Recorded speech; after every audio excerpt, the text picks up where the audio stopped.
Hi, welcome back. So, we were back where we could have spent some cash. And for this, we will probably need reasonable spending habits, as I named the episode. So let's try this. Let's try to find a way to spend that money in a responsible manner and not overspend. So at the time of speaking, we have a wage budget. Where is it? We have a wage budget of 2.6k. Now, I'm not sure if it's a good idea to spend that much money on wages, but we could go...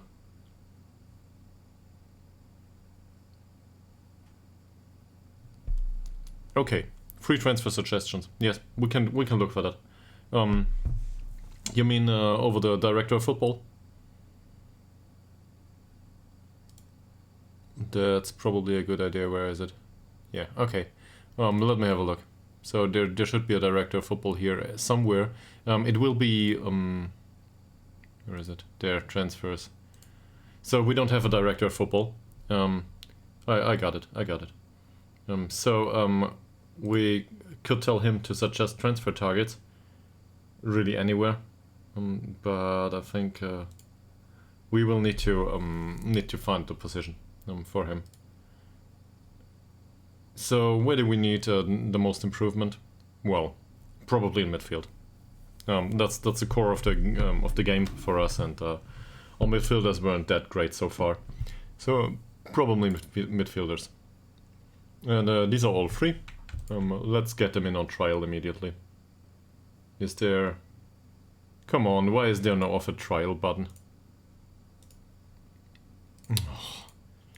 You gotta do it one by one, seriously? Yeah, great.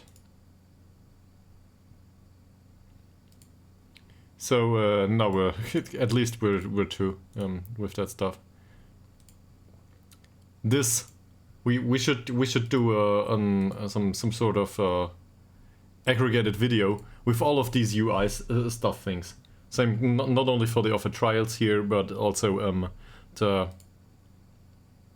fact that I mentioned it earlier.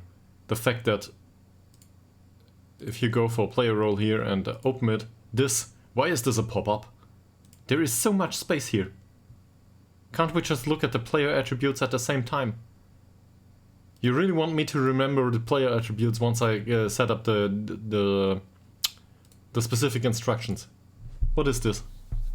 I gotta learn them by harder, what? Yes, I will at some point, but well, to a degree at least. I think things like finishing 5 are in the back of the head. But really, this is just stupid. So, we also want transfer targets for striker, I think. And we can do that for everything else here too. The winger positions are okay-ish. Defender positions really... Oh, that's the wrong one. Well, we can remove him. He's not on a free. End of target or end of contract or end of yeah, whatever. Once he's we are able to sign him for free. That's good too. So, and now we have to give these a trial. Oh, they're probably added to the bottom. Yeah, okay. But most of these will be average at best, probably, or very expensive. So we will need to wait and see how much we can spend. And it's kind of sad. I did set up some sort of I don't know. I cannot include the browser in the streaming just yet. I didn't set that up yet. But it's probably an idea to do that going forward and go with an Excel sheet at this point. Now, don't run away just yet. For the wage structure, we've got an interface for that though in Football Manager. So let's have a look into this. That's where I was before. So you are probably aware as Football Manager players, but a wage structure is really important. because otherwise your wages will go all over the place, and all of a sudden you're overspending for quality that isn't there. And I'm prone to this as much as anyone else. So I'm willing to quote guide to FM /squad/wages here. I'll link it to you in case you're not aware of this site. Ignore the ads, and if you see any ads, seriously install uBlock Origin. And yeah. Okay. Yeah, that happens. I get that. That happens. And once you are under contract, you agree to the contract, that's a problem. Yeah, exactly. This stuff happens. So especially with Ytterhogdals, as an example here, as a small village club, or I don't know, it's not a small village at this point, it's a village club anyway. But yeah, I've been there. This happens. This happens to you once. You don't do it a second time. If this happens to you once, you learn for the next time. The same as with staff. You sign staff, and afterwards you realize, well, you can just look into it here. Where's non-playing staff here? Staff wages here. Once you realize that your staff wages are 26k, and well, just look at it. We halved them, and the season's almost over. Let's say we end up with 20. This is very much enough. Seriously. And we already, this includes the mutual termination of the crap scout with the great player ability and potential scouting, but no scouting knowledge. So once this happens to you once with a player, you get sensible to it. Also with the staff. And if you look at these wages here, this is much too high. You got to keep that down at an agreeable level. Now I'm willing to spend 20k on my staff throughout the season, or maybe even 30 if they are really good. But usually they want that money for nothing. So it comes down to hunting bargains every single time, at least in lower league management. And the same goes for playing stuff. So first and foremost, I'm gonna use a pen here, or maybe I'll open a Google sheet. So you cannot see this, but I will do this.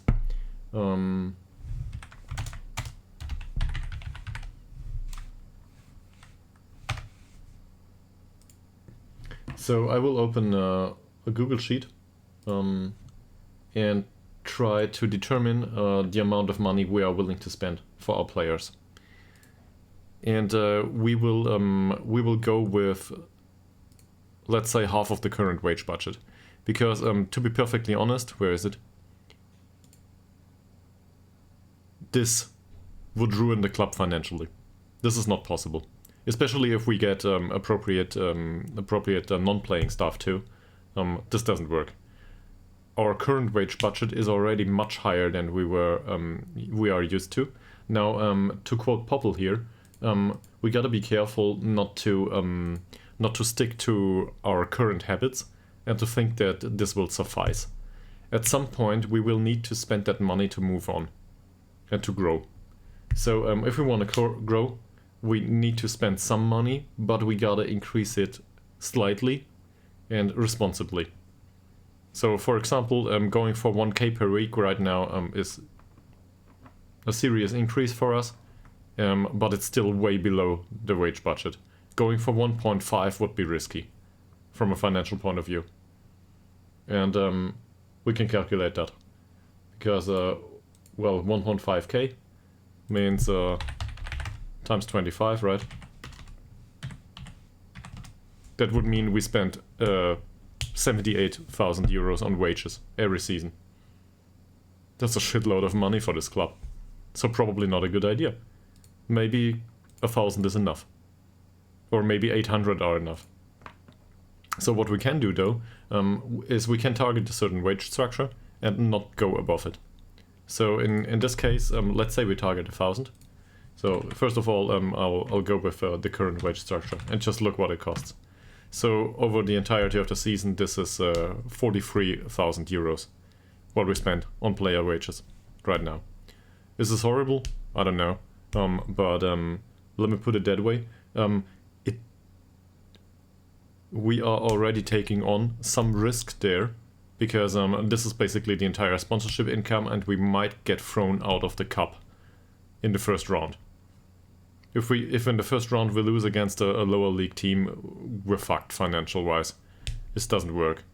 So sure, we can plan for going to the second round immediately, but sometimes accidents happen, and we gotta ensure that we can move on after such an accident happens. We cannot plan with another 30k every season.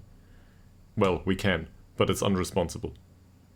So in that sense, I wouldn't want to throw it all into the quality of the players, especially as costs mount. The attributes don't increase that much. So sometimes the player will not bring his potential to the pitch, or his ability. Doesn't matter. Just like Puga, he will not. It might be driven by personality or a lack of adaptation or whatever. But no, I don't. But this is the minimum in Football Manager. I cannot reduce the budget anymore.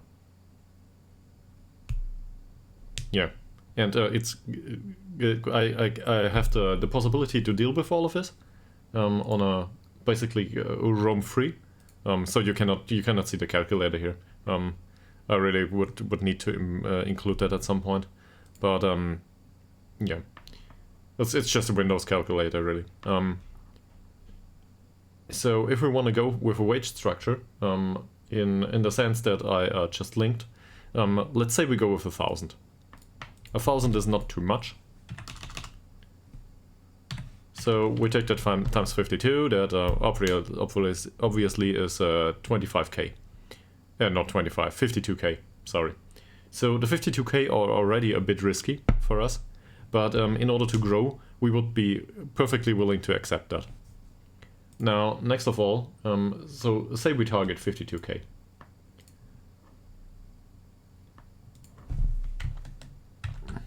So that's our real budget, right? We've got 1,000 per per week. So our budget is this. Now, how many star players do we have? Well, oh, I gotta do it another way. So you don't see this, but I open the sheet here and trying to calculate. So star players or important players, according to the site I just linked, an example is to just have 4 players of this type. Who's that for us? We'll look into it later. But let's say we have 4 star players. We have, let's say 7 first team players.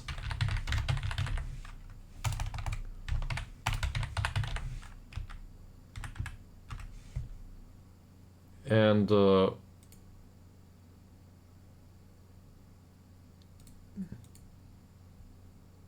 the remaining third, we've got a problem with the youth though. So let's say the remaining third of the wages is youth players and backup. This would imply that we don't have much money for backup because youth players are really hard on us anyway.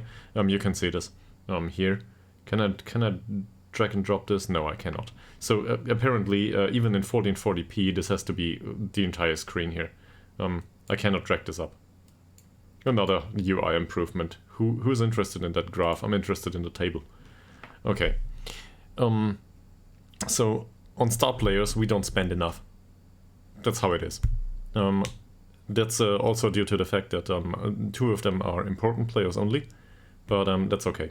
If you look at the advised wages here, this is outlandish. This would ruin us financially. We cannot do that. So don't adhere to this stuff. It doesn't matter. Sometimes the chairman doesn't know what he does. But we've got a few regular starters, and we're especially prone to signing a lot of emergency backup, and we've got a lot of youngsters. 142. So if we want to spend a third on star players, so this is 3 times the 1,000 euros. This means we have 333 euros. And we can do the same for the first team players, and then we've got something going on. So the youngsters will take up about they will not take up another 333 euros right now. But on the other hand, the emergency backups take up a lot. So let's say we go half-half here. So a sixth for the youth and a sixth for the backups, right? So how many backup players do we want though? We have 8 to 10 here. Doesn't matter much. Let's say we have 10 backup players, and how many youngsters are there here? 32. So let's say we have 30 youth players. Now, gotta type in here a little bit. You cannot see this. I should probably get this done, seriously. But I'm not that fluent in OBS just yet. The youngsters are on wages. They get 5 euros a week. And this is the aggregate. This is all the youngsters together. And you see this here, the advised maximum basic wage is just absurd. The highest amount we pay a youngster is 6 euros a week. They are at 6, but there's a lot of them. And most of them don't warrant that wage, because the youth intake is really shitty. So I'm going with this stuff here for now, because I don't want to get rid of the youth setup. This is something I like, but overall now we can see. All right, we've got 1,000. We want to distribute those 1,000 all over the squad, but the majority of it needs to be spent on the first team or the star players, and well, the remainder can be shared between the youth players and the backup. So that implies with 1,000, we've got 333 for star players, we've got 333 for first team players, we've got 166 euros approximately for backup, and 166 for youth. Fine, this is good. So let's have a look at it. If we,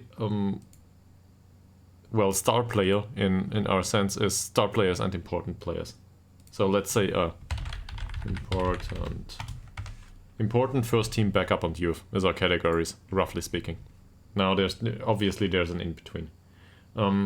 If we want to have 4 important players, that's the 333 we just determined, divided by 4. So we've got 83 euros per week for important players. It doesn't matter if one is at 100 and the other is at 60. That's okay, but otherwise that's a problem. What's this? Next, for the first team players, it's different. We need more first team players for the same at the same wage. So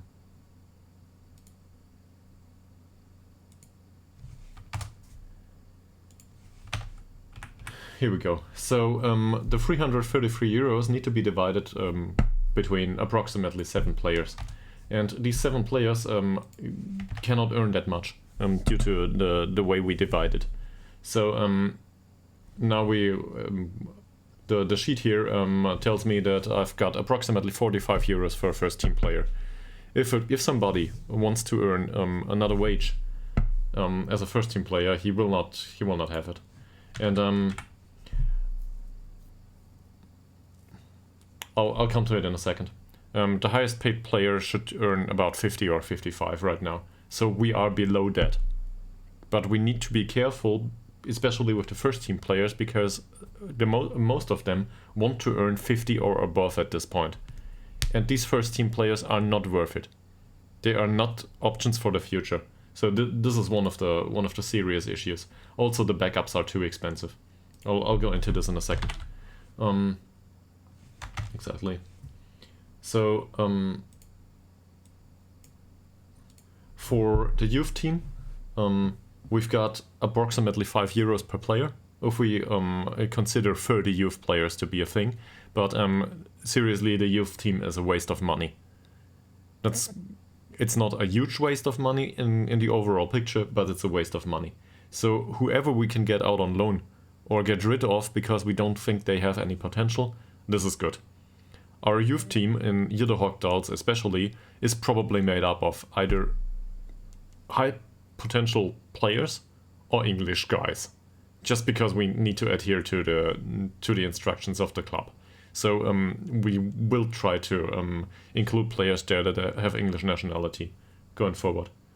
The backup, I divided the remaining sixth of the wage budget by 15. I think with 15 backup players, we can probably find somebody that will slot in, and we can keep these backup players around even if they're bad. Doesn't matter. They don't earn that much. Yes, in aggregate, they will be a waste of money, but on the other hand, you never know when you need some depth to the squad. And they can have a good personality, for example, and be around the club for a long time. Doesn't matter much. If they fail, like Boldegold Blom. Let's look at this guy. So Boldegold Blom is not a first team player. He's on 15 euros a week. That's a bit expensive for a backup, but it doesn't matter. He's considered surplus to requirements by the coach. I disagree. He's able to play the odd game. And on 15 euros per week, he's not too expensive. I can deal with that. That's okay for a backup. In fact, we should probably reduce his contract by the odd euro, but on the other hand, he's got no bonuses and everything. This is okay. So we can play a bit with the budget here. If we, for example, only consider 10 players to be within our possibilities as a backup, we end up with something like 16 euros or something that we're willing to offer. That's okay. So say we'll have 12, then we have about 14 euros in the wage budget. That's okay. So what's the most expensive player? That's a good question. The most expensive player right now is August Tillander on 55. Now August Tillander is not the dominating player I would want him to be, but overall, no. So let's just check the boxes here, right? As a say thought process out loud. He's an inverted winger that fits well with our formation. This is what we do. Is there anything he's really good at? Yes, running. He's pacey. He's got good stamina, he's got the work rate, even the rest went up to a degree. His mentals are a bit lacking, but on the other hand, given our overall capability of the squad, this is really decent. Same with the technicals. There are deficits here, but he's important to us. That's okay. He's an important player and he's bound by contract until the end of the season and the next one. Also, there's a clause here, so this is good. Even if we go down, doesn't matter. 50% relegation wage drop is in place. What's the problem with him? Well, not much potential. The long shots 7 are, good long shots would be really great for an inverted winger, right? Especially one that cuts inside all the time. He doesn't have the trait for cutting inside.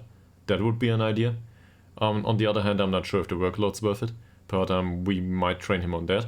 And the rest of the physicals are lacking. He's in jumping rate, strength. As a former striker, he should be a bit better physically overall. If these would be 9, that would be great. But the biggest deficit for him is anticipation. That's a real problem for his role. So this is why he plays on support duty with us. Otherwise, we would definitely go with attack duty for him because he's got a really good finish. Really good. He's got a good finish. For a former striker, this is box standard. But anyway, he works. He will not improve much though, he's 24. And his personality will not change much. So, is he the star player we want to build a club around? Probably not, due to the personality. I would prefer a professional guy here. And he will not change much anymore, but he's definitely an important player and I'm willing to keep him. And hopefully we can keep him until he's 30. If it goes like this. Also, his injury suspiciability is only average. That's okay. So, in that sense, he's a good addition from a wage budget perspective, because he's cheap. And he's got the level required for the league. Next, Ytterhogdals. And here the problems begin. So, Ytterhogdals is considered a fringe player by the coach. By me, he's considered a jumping machine. And, well, he's really a decent header. But his overall development... Well, it looks rather decent here. His overall development as a central defender has been positive, but as a player he didn't improve much. He's like, there's stuff here that doesn't go up. Anticipation, for example. Composure, bravery. He doesn't improve much. That's a weird thing to say for a player that has been growing for years, but I don't feel he has much potential in him. He's just balanced personality and we pay him 50 anyway. Also that acceleration. And overall the rest of it is really not that great. These attributes could be better. I would like to have a better central defender in anything. We have though. In Hellström. Hellström is a decent central defender.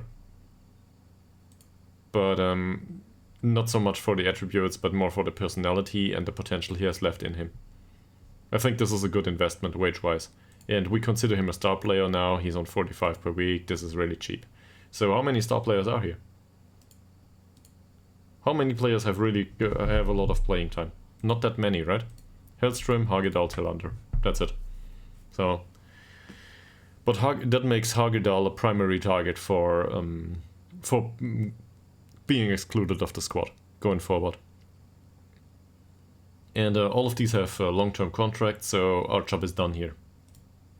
Malte Ekman as a regular starter. Yeah, so that means first team. First team means we can afford to offer him up to 45 euros per week. He's rather expensive in comparison to the important players. And his contract still runs for another year. We should probably renegotiate at some point.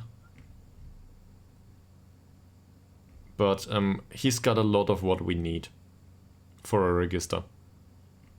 And you might have been around back when I tried to find another register or anyone else for this. There's not an option in defensive midfield. This doesn't exist, this setup.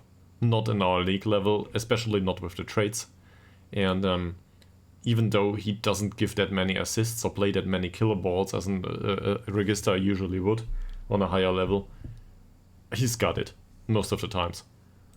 And we're trying to retain possession anyway, so we've been through this. This guy is decent for our level. And he will learn to be a better register going forward. Off-the-ball movement and vision, they will increase by themselves. The teamwork is the most concerning thing about this. But overall, this is good. So, as a regular starter, can we offer him another contract? Sure. But I wouldn't want him to go... I wouldn't want him to be in the area of like 80 or something. So, he's bound till 2027. I don't like the appearance fee. I would love to renegotiate that and get him down a little bit. How much did he play recently, though? He's an important player for us, from a starting time perspective. Time on the pitch is more. So he will probably consider himself an important player going forward, and he will want an appropriate wage. Do we have spot for another important player? Sure, but there's a lot of other contenders here. Lilydal, for example, is just a squad player right now. He's definitely more important than Malte Ekman. And by the way, eFootballer Legend, let me know if you've got any questions. But this episode will probably be down in the financial stuff, because we try to figure out how we can spend responsibly. So yeah, feel free to ask anything. We might make another game though, against Sollentuna. So with Malte Ekman, do we want to keep him for this level? Well, he works at this level so far, no complaints. We could do better with him, but on the other hand, he's 22, so yeah, he might become a bit better going forward. He wants to be an important player though, no debate. Can we get him down a little bit? I'm from Germany, and this is a safe in Sweden, third Swedish league. I'm, to be more specific, from Bavaria and Nuremberg.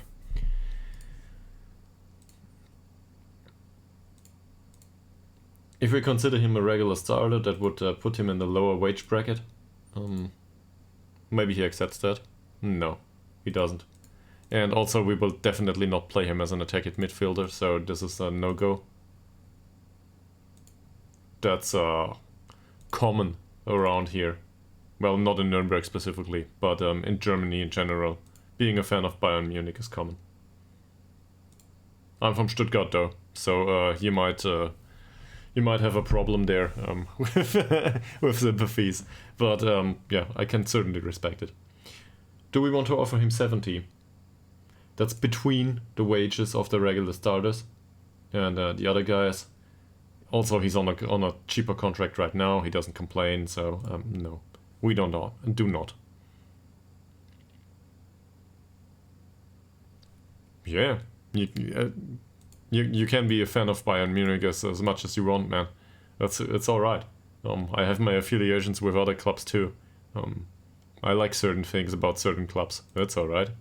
So if you like Bayern Munich, no big deal. But I'm not one to wave around a flag anyway. I'm more interested in the tactical and analytical stuff.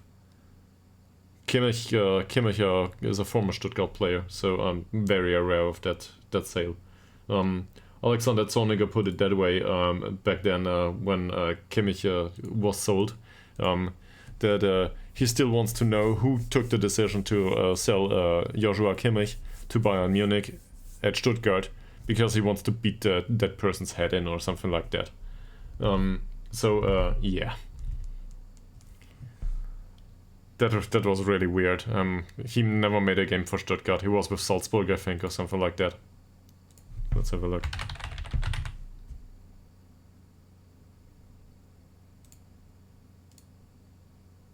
No, he was in Leipzig. Well, they were in third league back then, but he was loaned out from Stuttgart to Leipzig, and really he could have contributed in Stuttgart, but apparently in Stuttgart they didn't think he would make the cut, and so they sold him, and then he got world class. Yeah, same old story. That happens a lot in Stuttgart. So Nila Forsell plays a lot. He's a regular starter. He considers himself an important player at this point. I don't disagree, but skill-wise, he's not the best player we could hope for. That said, he grew into it. Same here. I do not want this guy to dominate the squad, but from a wage perspective, he's okay-ish. Can we get him a cheaper contract? He wants to be an important player. Yeah. No chance to offer him anything else. 70 per week. They perfectly realize that we have money at this point. Robin Wickberg, on the other hand, he's an impact sub and he's rather expensive for this. So this is a problem. Because as an impact sub, he's not first team. He's not good enough to be first team. He will not play first team anytime soon. He doesn't develop into anything that's worthwhile. So this is one for the cut at this point. I don't know if we find anyone that's better, but we might as well play one of the emergency backups. And I can probably compare him to Viden at this point. Where is he? So Viden is out on loan. It's a 29-year-old. Look at this. Wickberg is a bit faster. That's it. The difference in wage is frapping though. 30 euros. For us that's a lot. So Wickberg is one to not make it into next season's squad. And the other ones here, this is more or less fine. Liljedahl is fine. He considers himself a squad player at this point, but he's really an important player. And we've got Assos on here, who considers himself a squad player but is on really cheap contracts. We can deal with that. Overall, you see, there are a few options that are too expensive for their level of play, especially within the backup categories. But maybe we can deal with these going forward. Moreira da Silva, for example, is more of a squad player in that sense, but he's really cheap. Another contract for him, though, might give us a problem. Kulovic is an emergency backup at this point. In fact, his contract doesn't denote that just yet, but he's an emergency backup. There's other players here that are really cheap. Youth stuff, more or less. But these players here, this area, this is all emergency backup. These are all not that great, and they are all not on outlandish wages, but we would be able to, how do I put this? I think we would be able to spend less on them. It's not so much about the 15s. It's much about the Melander guy here. This kind of player. Now, problem is he considers himself a fringe player. He played too much. So what do we do with him? Well, maybe. Does he have a contract extension? Yes, and he might make it. That's a problem. So maybe we can sign him as an emergency backup for less. He wants to be a fringe player though. Okay, let him be fringe player for a second. And now he still wants 25. But what's his current contract? His current contract is 25 too. So fringe player is still decent, but we need to negotiate him down. And probably he will not complain for being a fringe player afterwards. But we gotta remember that this is somewhat of a promise. If we can get him down to 15, that would be great. I don't think it's likely though. Yeah, okay.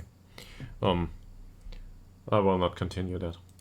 Boldegard Blom bound till 2027 on 15 per week. Christopher Alp we signed as an emergency backup for 25. And this is a bit of an expensive option, considering the fact how bad he played recently. And Johansson is that's fine for what he does. Hilberg isn't though. Hilberg's too expensive. He always has been. And that's part of the problem. But he considers himself an emergency backup still, so that's good. And all of a sudden, his wage goes down. So this is one of these cases where it was worthwhile looking into. We can go with 0 here, give him 15, get rid of this stuff. And given his age, probably include some of these clauses. At least this stuff. He will not go for it immediately, but yeah, we might stand a chance going forward. So let's leave this stuff in. Offer him the 15 again. I really want that 15 though. Okay, he doesn't like it. Fine. So we will exclude all of these clauses and give him a non-negotiable offer. This basically just pulls the trigger on his already existing clause, but for a much lower wage. Hopefully he agrees to that. Yeah. Okay. Now all of a sudden we've got an emergency backup with a fairly professional personality that is still viable for the squad for 20. So we save 15 euros per week here, which we can spend on somebody else. Korovic we just extended for cheap. Harry Warwick is on a 6 euro per week contract. He considers himself a squad player. I don't think so, but okay. And to be honest, I don't think he'll make it for more than being a squad player. Or, I don't know, an emergency backup. I'd rather have him as an emergency backup, but his wage is cheap. He's got a long contract too. So not going there. Ishak played most of the time. He's considered a fringe player. I'm not sure if this is correct, but I don't want to employ him as an important player or a squad player or anything. Also, he's rather cheap. So given his skill level, this is an appropriate amount of money probably. Skillermo is an everlasting problem. Skillermo considers himself an important player. And well, finally he adapted to it. But he wants too much money every single time. And his performances haven't been that great. Also, there's a lot of competition in this position. So now all of a sudden he thinks a fringe player contract is okay. Maybe we can get him off the non-contract. No, we cannot. And I'm not willing to negotiate this, because to me, he's a player that fits between the, let's say, the 15 and the 40 category. He's between a backup and a first team player. He's not an important player. So even if I get him down to 50, which is highly unlikely, I overpay for him. This doesn't matter. He's too expensive. So he retains his non-contract and stays at the club for now. And then there's Anderson. On 30 euros per week, he's still expensive. He's close to being nothing but a backup, even though he's club captain. He doesn't develop into anything, but at least he performs to a moderate degree. Look at this, no development at all. I mean, I don't expect a 28-year-old to develop that much, but he played a lot of games. 17 games. He's on a 6.72 rating though, that's not great. But for somebody just arriving at the club, and he's got some utility in him. What I am willing to do is extend his contract for a lower wage. Maybe he adapted to it. And definitely emergency backup. He wants to be a fringe player, well, okay. Yeah, but for 35 I will not extend his contract. So let's not do this. This is much too expensive for him.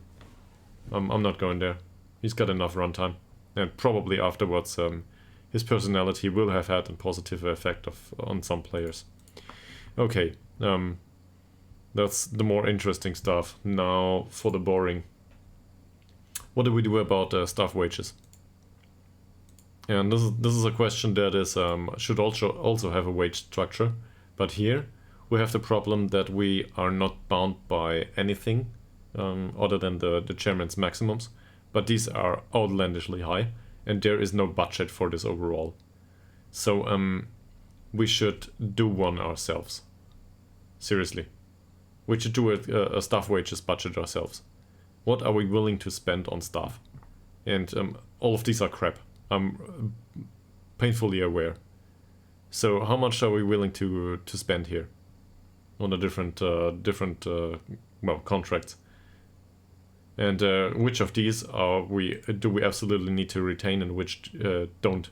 Because most of these contracts run out at the end of the season, so we might as well deal with them now, or with a replacement. Lining it up going forward, basically. So there's some stuff that is just, we are incapable to find somebody else here. This is Thomas Sorensen. For some reason he's got scouting knowledge in England as an analyst.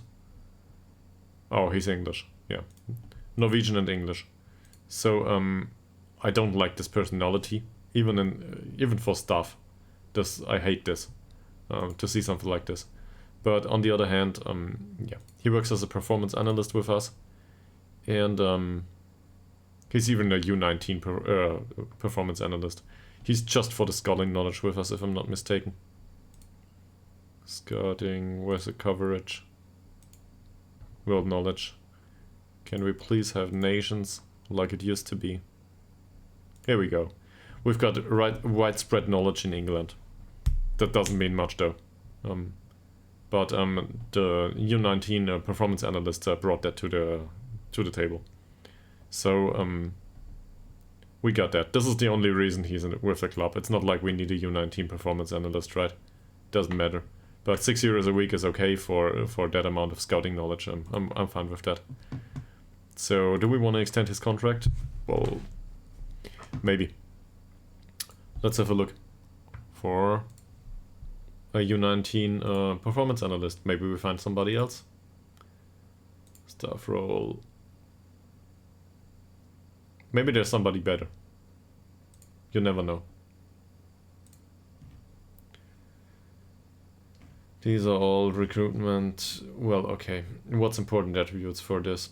I have no idea. Probably judging player potential and player ability.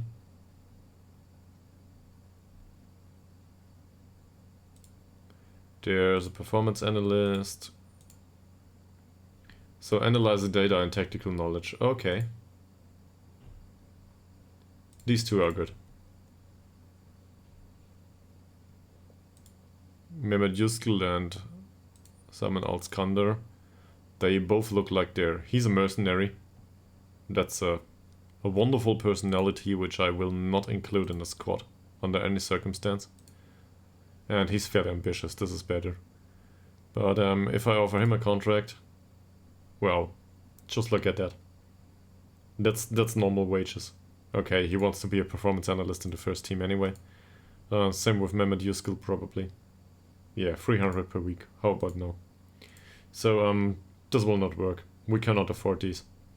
And really a performance analyst is not that important to us. So we reduce it a little bit. What was it? Analyzing data and tactical knowledge. But we could also include can we look through the nationalities in another way? I mean, really, I think we found the other guy with looking at the second nationality. That's it. General. Where is it? Nationality is up here. So we want him not to be Swedish. Yeah, there's nobody available there. Now there's a lot of them that are not Swedish and are really crap at their job. So that's okay. They are probably all Norwegian though. Yeah, exactly. So we also want them to not be Norwegian, because we already have scouting knowledge there. And all of a sudden nobody's available. So in that sense, given that we're just looking for somebody providing scouting knowledge, there probably isn't better stuff available. Do we absolutely need him? The guy here? Well, no, but nobody else offers scouting knowledge in England, and well, better to have some knowledge of random players in England than nothing, especially for that wage. So he can remain at the club. And we will give him another contract for another whopping 6 euros a week. Actually, we will try to reduce it to 5. And move on with it.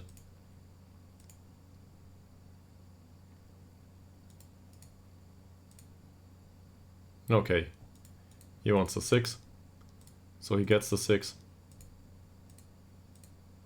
And just in case we get relegated, let's include a relegation wage clause.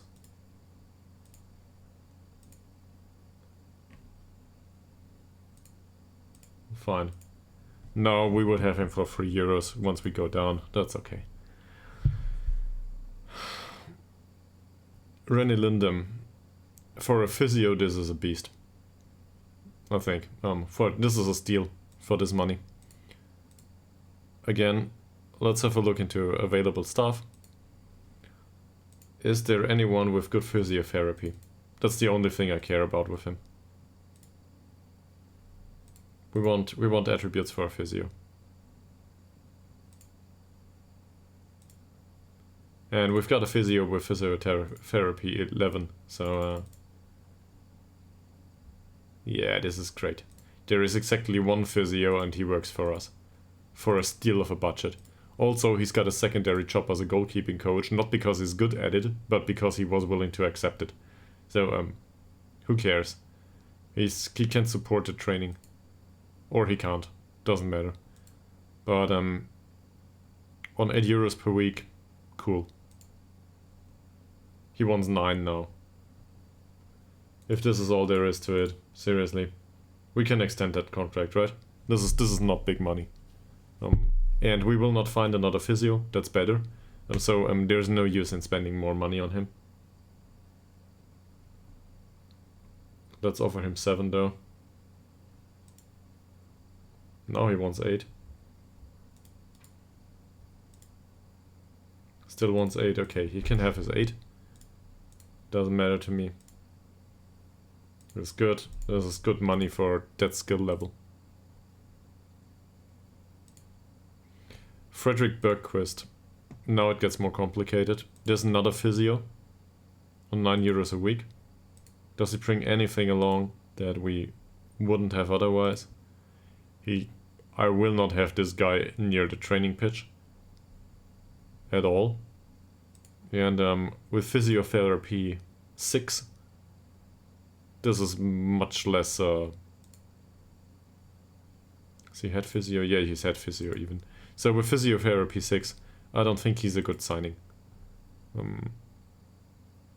Now he's still a steal for that money, but maybe we can find someone that's better, that's dumb enough to go for that amount of money, and would be willing to part with Bergquist at the end of the season or really right now. Doesn't matter. We just need a better physio. Or we don't need it. We want it. So again, we need somebody that's better than 6. There's people here with better physiotherapy. Where is it? Medical.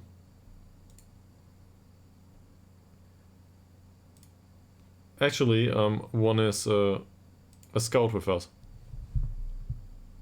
Our scout would be a decent physio. Okay.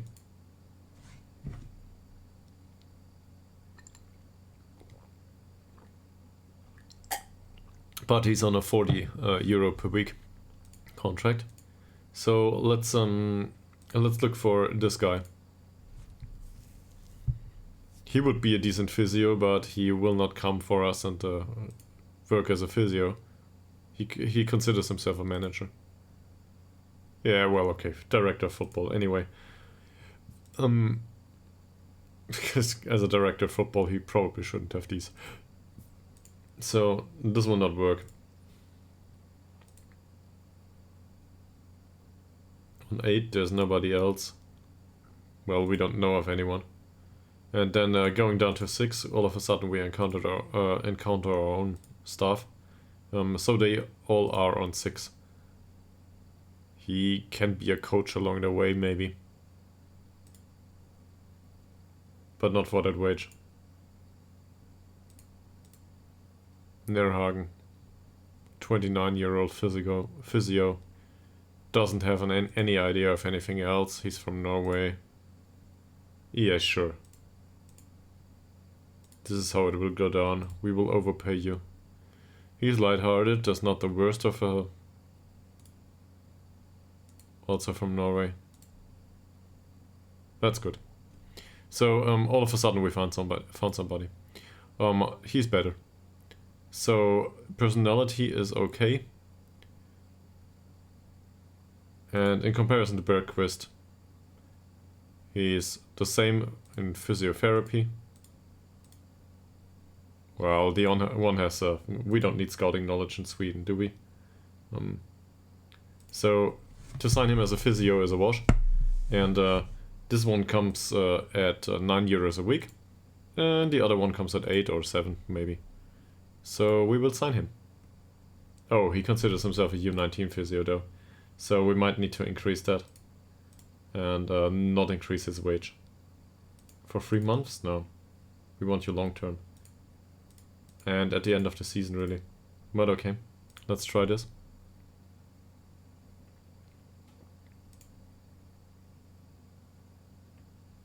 Okay, so now we would need to get him down to 8, otherwise it doesn't matter. Because for 9 we do not want to sign him because we already have one. So we will need to sign him for 8 or it's not okay. Yeah, that's exactly where we were. So at this skill level they don't want to sign for that money. Okay. We got that. So what will we do with our current staff? Extend the contract. Really. Here's he, Frederick Bergquist. He's bad, but that's okay. We can't use a second physio. Oh, he wants an increase in wage. What do we pay him so far? 9. So we will go with 7.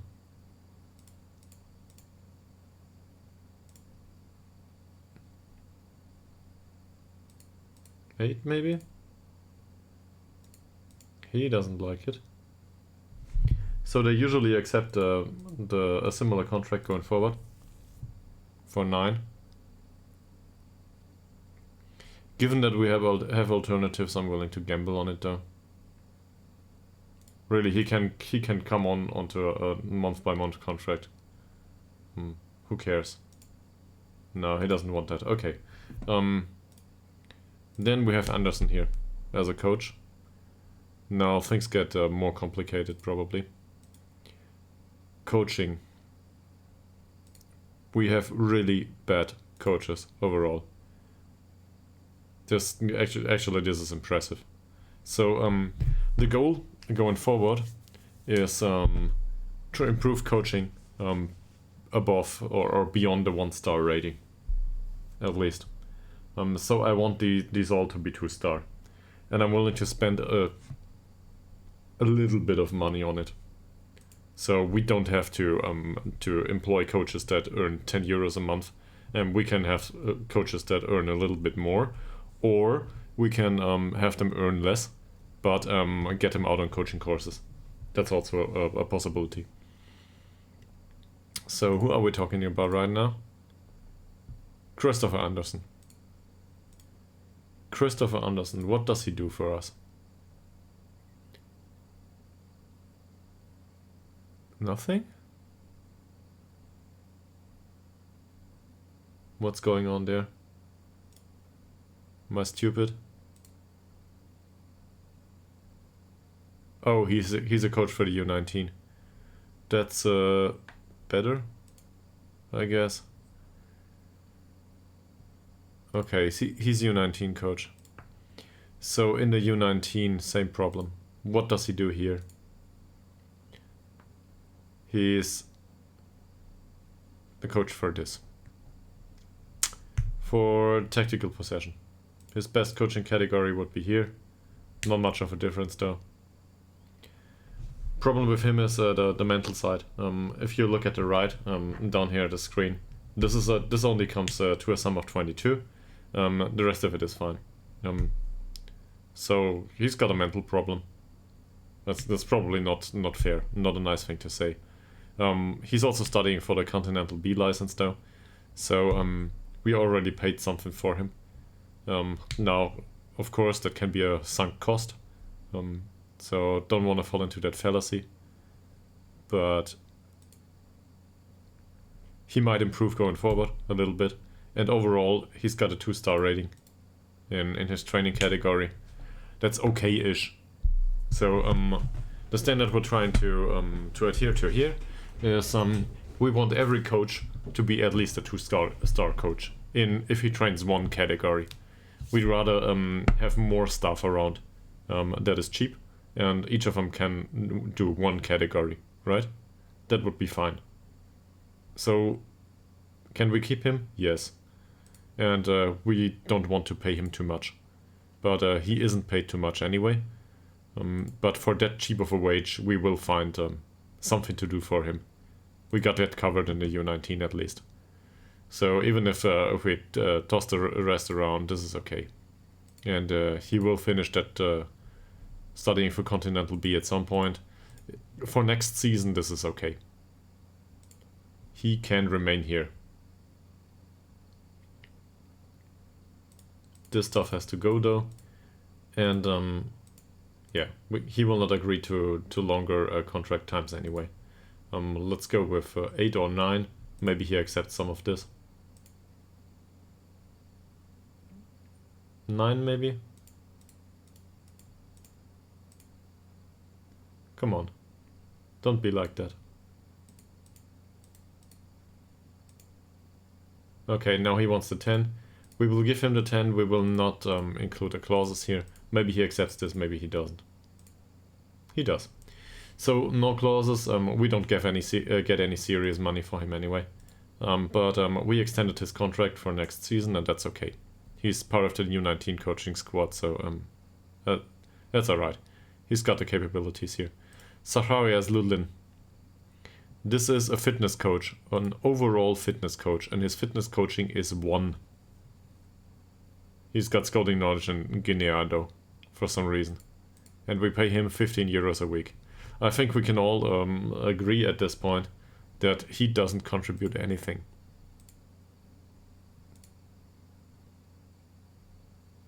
Ludlin, here. This is horrible.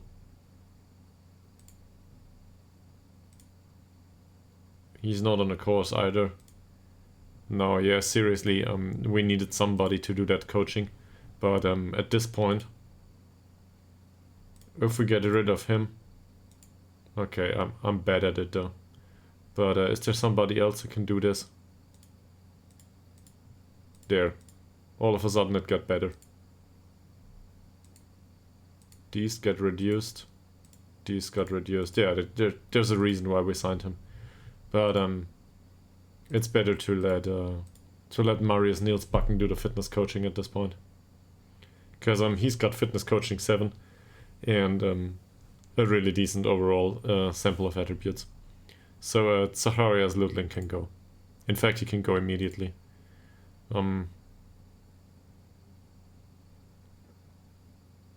does coaching look here? I'm aware that this could all be done in preseason, but I'm at it now. Oh, this is rather useless, right? He doesn't contribute anything.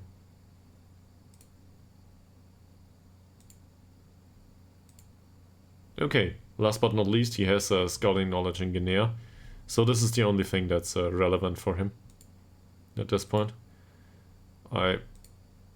As a sports scientist, it's the same. Can we employ him as anything else?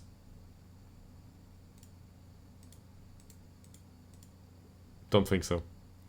He's fairly loyal, doesn't matter. It doesn't work. We can probably get rid of this guy and get another coach in. That's more worthwhile. So this is not worth spending money on. And given that his contract runs a few months, this is not big money we would need to spend to get rid of him. Now, we do need a decent fitness coach, though. So, can we get it? Well, first of all, it doesn't matter, right? The scouting knowledge in Guinea will not serve us. I'd rather keep it, but really, who cares? So, let's offer mutual termination to this guy. And we don't even pay him. At least it doesn't amount to 500 euros. Yeah, let's place a job advert too. Can we get somebody that has decent fitness coaching though?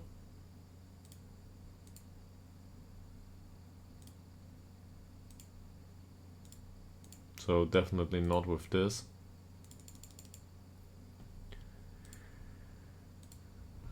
Yeah, there are people and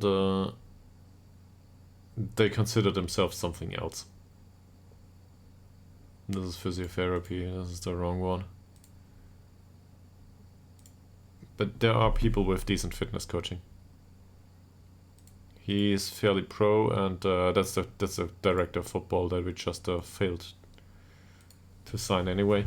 And then there's 2 performance analysts and another director of football who could do as a coach. So we have a spot open for a director of football. It's not a problem, but I think he's retired from hands-on roles, is he?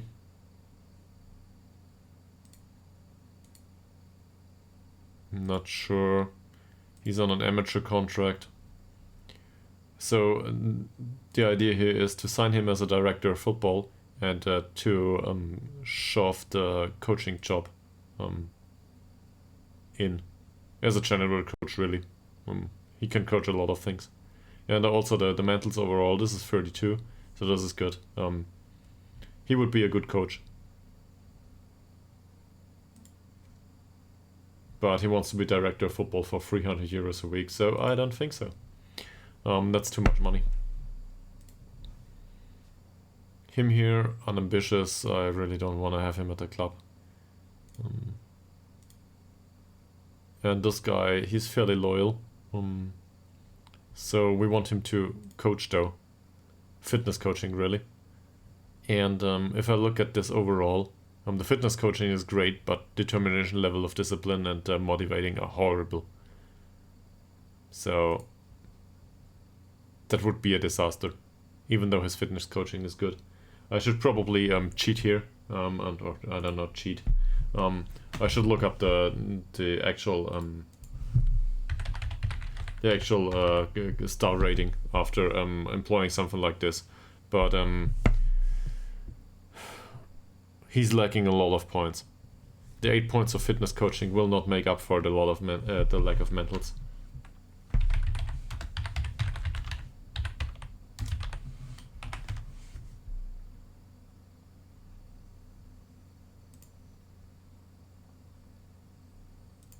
So let's have a look.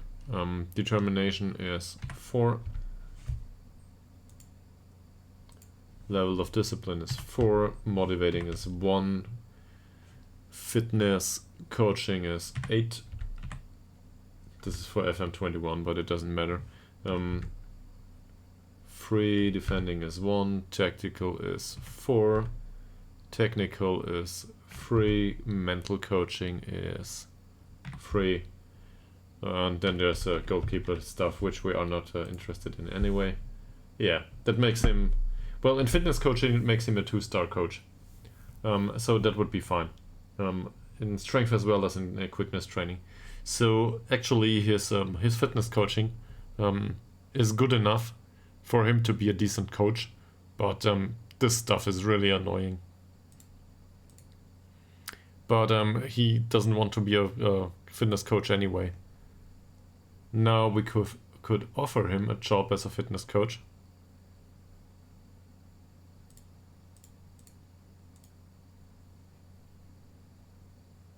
Let's try. Where's fitness coaching here? Well, doesn't seem to exist. Doesn't matter. So how much are we willing to pay for a decent coach? Say we're willing to pay 50. Coaching staff is well, there's a few other guys in here that get paid much less. But say we have 5 coaches for 50. So that means 250 times 52. That means we would pay approximately 13k per year for coaching, plus assistant manager, head of youth development, and so on. So we would go down the road for 20k. Is this okay? Yeah, 20k is what I'm willing to go for, staff-wise. That's all right. I can deal with that, as long as they contribute. So paying 55 euros per week would be decent. He will decline that though, but we will try it. So let's go for a coaching role and give him a contract for 40. That's probably too much, but he will decline the role anyway. Yeah, he declines the role. He wants to be a performance analyst. I don't want to have him as a performance analyst. Okay, but I think we can find the odd bargain here for a decent coach, and this is worthwhile doing because our training is really bad and it needs to improve in order for the players to improve. So it's probably worthwhile to look into this and to get better coaches to improve the results of the club overall. With better coaches, some players might want to come in too. Alright, bathroom break. I'll be back in a few minutes.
On the hunt for 2-star coaches.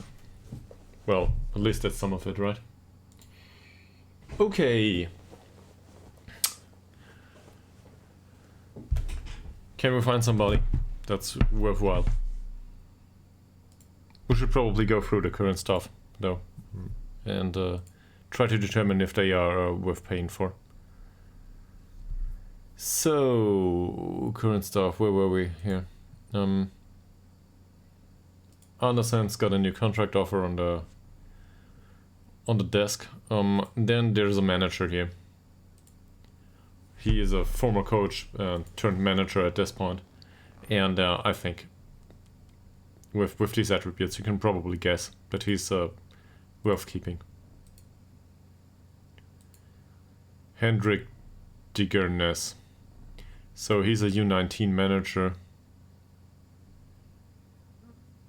Where is it? Training coaches. What does Hendrik Diggernes do? Question is, what doesn't he do? Yeah, look at this. He's basically doing this all on his own, so this is perfectly fine. In fact, once we improve our own attributes, we might even replace some of this. But he's worth keeping, definitely, especially for this wage. He wants 20 now. Well, okay. We'll try to offer him 15 though. Until his patience runs out. Maybe he accepts it. He accepts it. So, contract extension after promotion is fine here. Relegation wage drop maybe.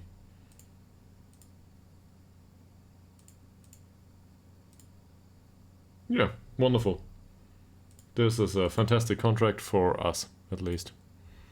Next. Who's next? Goalkeeping coach for 15 euros a week. He's got a funny name. At least for me. And that's about it. His goalkeeping coaching is really bad though. Why did we sign this guy? Probably because we do not have anyone else around. Now, given that we have a rather decent goalkeeping coach sitting here who's still an active player, I really should try to sign him as a goalkeeping coach. So we will do that. Keep in mind that we're willing to offer 50 for a decent coach. Sederberg would be a wonderful goalkeeping coach.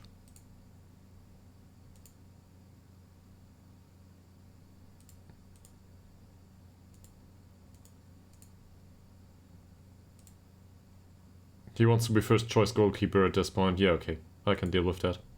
Why not? But I want him to be player and coach. Or goalkeeping coach, really. Does he have... How are his other... Well, no, he will not coach anything else. So I want him to be a player and a goalkeeping coach.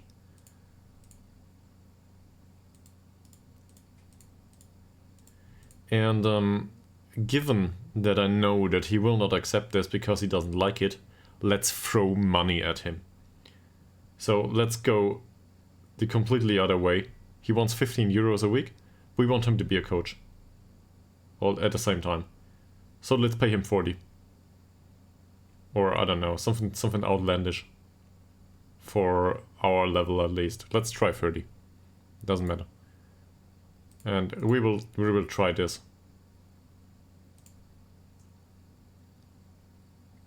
It's too far away.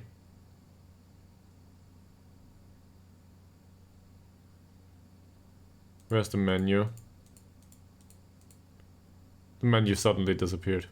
He doesn't want to have another job. Yeah. So this is why we don't do that. But it was well, it was worth the effort, right? He might go with it at some point. So goalkeeping coaches are really hard to get, at least for us. We just don't get any that are worth the money. Can we find somebody here?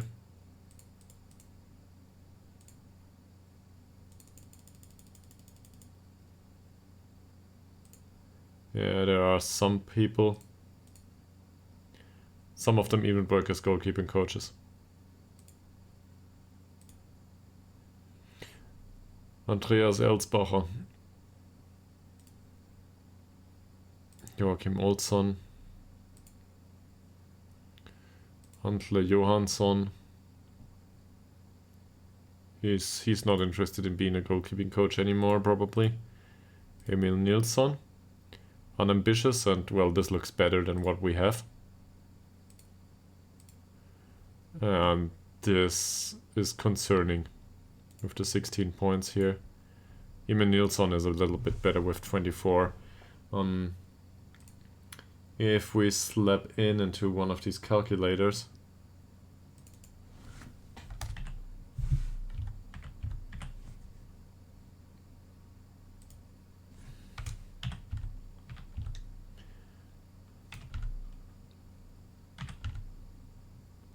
technical free, mental coaching. It's not relevant to a goalkeeping coach anyway. And this stuff here is determination is 10, level of discipline is 9, and motivating is 5.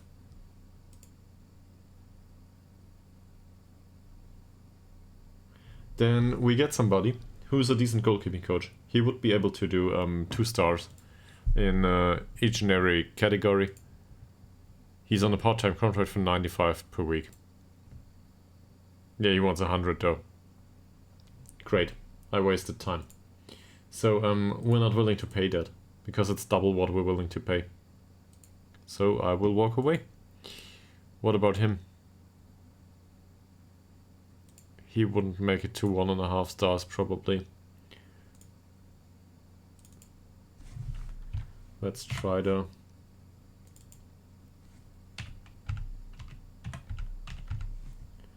And I don't care about the rest. Yeah, his goalkeeping coaching doesn't help him. The mentals are too bad. That's not worth the effort.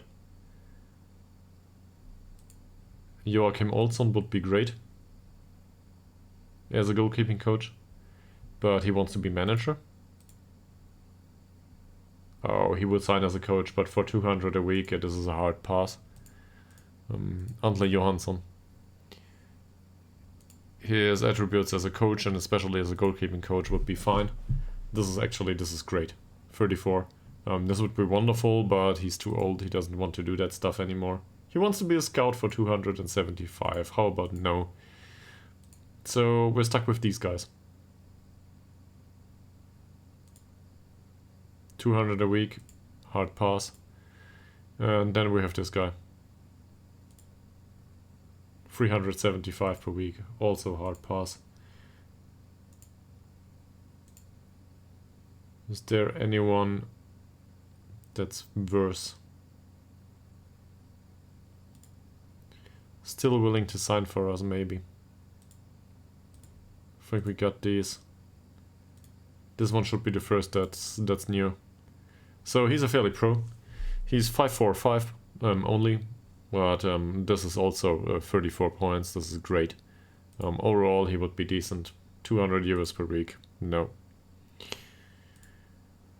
554. He also has scouting knowledge in Bosnia and Herzegovina. He wants to be assistant manager. We need a goalkeeping coach. This is great. And he's too expensive.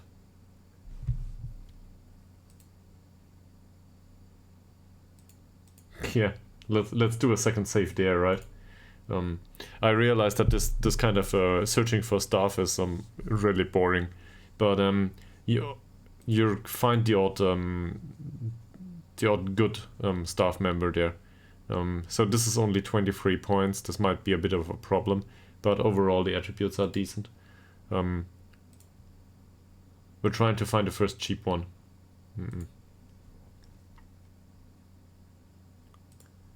Sjovletle Tofaker. This is Norwegian, apparently. This is 24. Yes, he's a mercenary. These are okay. And for 500 euro a week, definitely not. Fredrik Enström. Same here. Metals are good. Nope. Is there anyone in here in this sample? 180. Nope. Tim Svensson. Nope.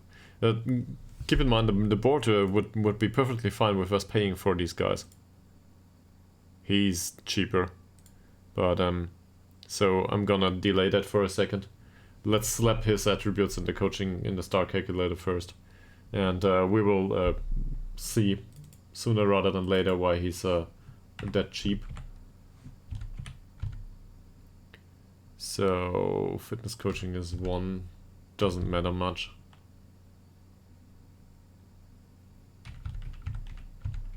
The technical is 4, not that it matters. And here we have a lot of force. And if we calculate that right now, we realize that his goalkeeping coaching is 1.5 stars. But for 1.5 stars, I do not pay 80 per week, or even if we get him down to 60. I do not pay 60 per week for somebody coaching at 1.5 stars. We can do it ourselves then. Doesn't matter. Ytterhogdals.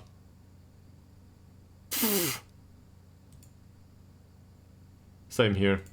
He's not a 2-star coach anymore. And then there's Oscar Johansson. He wants 70, but that's not enough. So what's the lesson here? The lesson here is that we cannot find anyone. The lesson here is also that the coaching ability itself is damn expensive. But the mental side might not be. So if we go for mental attributes instead and look for somebody who's got a great sample of determination, motivation, and what is it? Level of discipline. Like this one. Well, we already talked to him, right? But for something like this, that might be okay.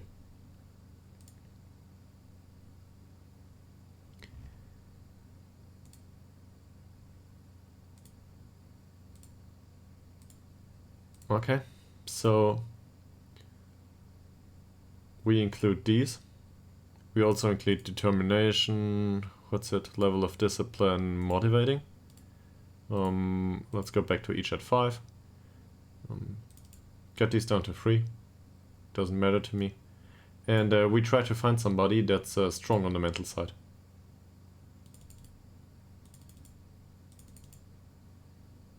This might already exclude a lot of people, but we talked to him, right? Yeah, we talked to him. We talked to him. We can probably go back to goalkeeping coaching now. Where is it? Is there anyone here that we didn't talk to yet? This guy. He's new. Determined. This is 32. This is wonderful. 170 though. Goalkeeping coaches are hard to find.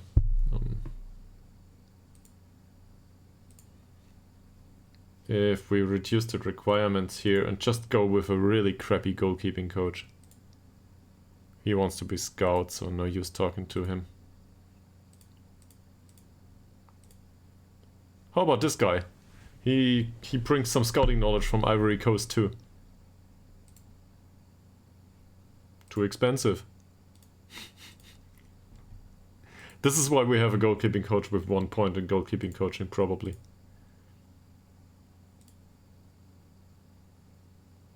He's cheaper. So distribution coaching is 2, but the other 2 are 5 and 5. And determination is, this is 6, this is 10, and this is 5. That means he's a 1.5 star goalkeeping coach. I'm not willing to offer that wage for a 1.5 star coach, but it's better. We might get somebody at some point.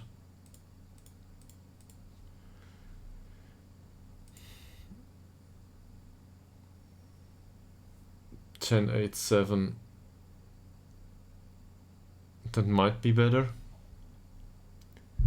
That might be better. He only wants 70 also. So he's got 10, 8, 7 here. And down here, 2, 3, 3. Still 1.5 star coaching. The mentals don't make up for the lack of know-how in goalkeeping coaching. No, we could send him out on a coaching course, but that's damn expensive.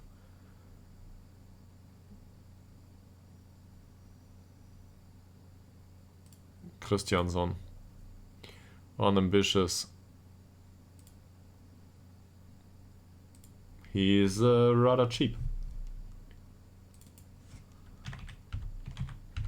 Mentals are not really great.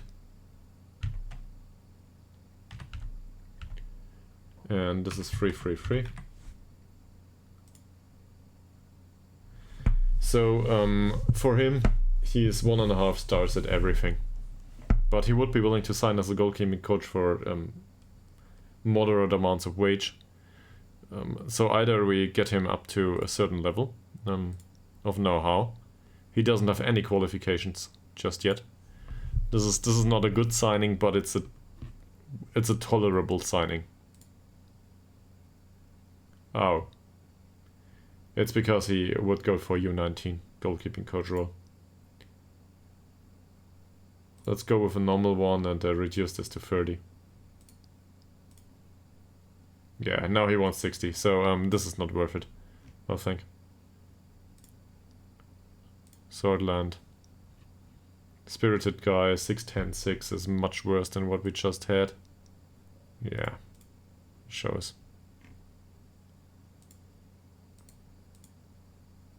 We talked to some of these. Okay, so lesson learned, goalkeeping coaches are damn expensive. And we need to find someone another way.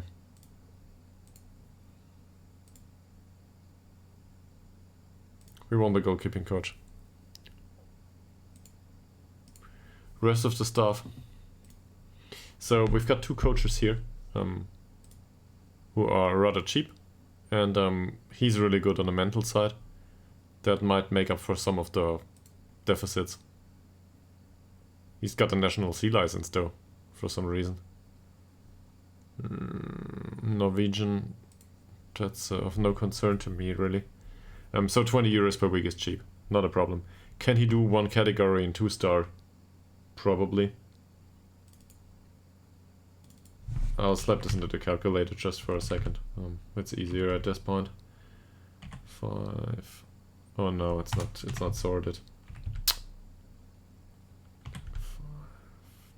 5, 2, tactical 2, technical 4, and mental coaching 2.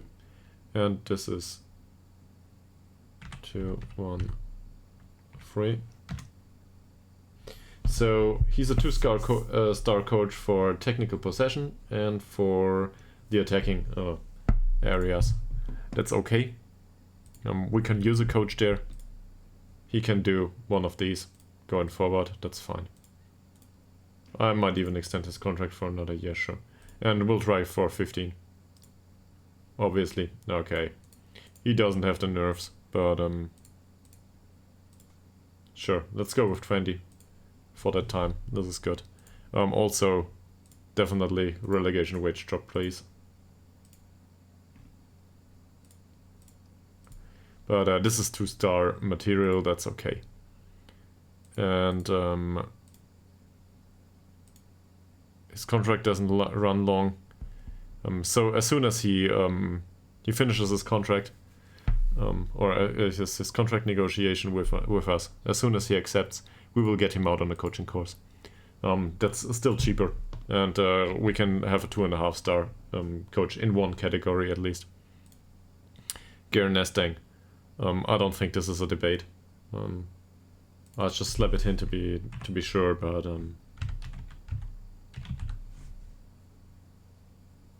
this is decent, especially in the fitness category, which is hard to get. He's okay.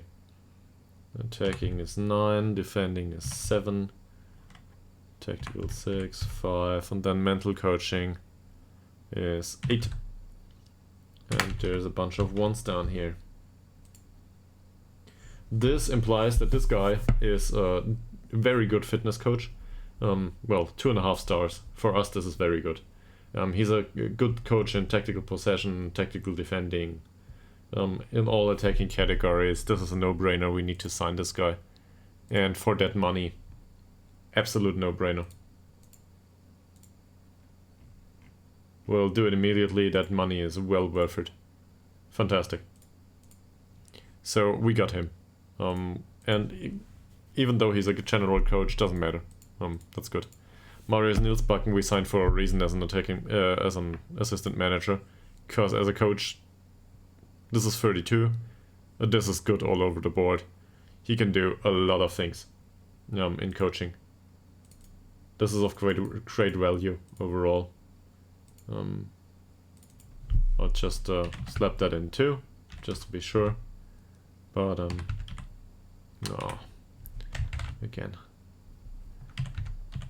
These are 7, then there's attacking is 9, defending is 8, then there's tactical 9, technical 6, and mental 8. And he might even be able to do some goalkeeping coaching.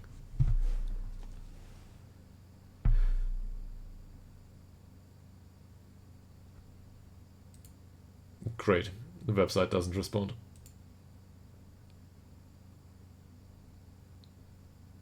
There it is. So he's a 2.5 star coach in basically everything, with the exception of handling and distribution coaching for the goalkeeping area. This is his weakness. But overall, he's a good coach. And he's got the Continental B license.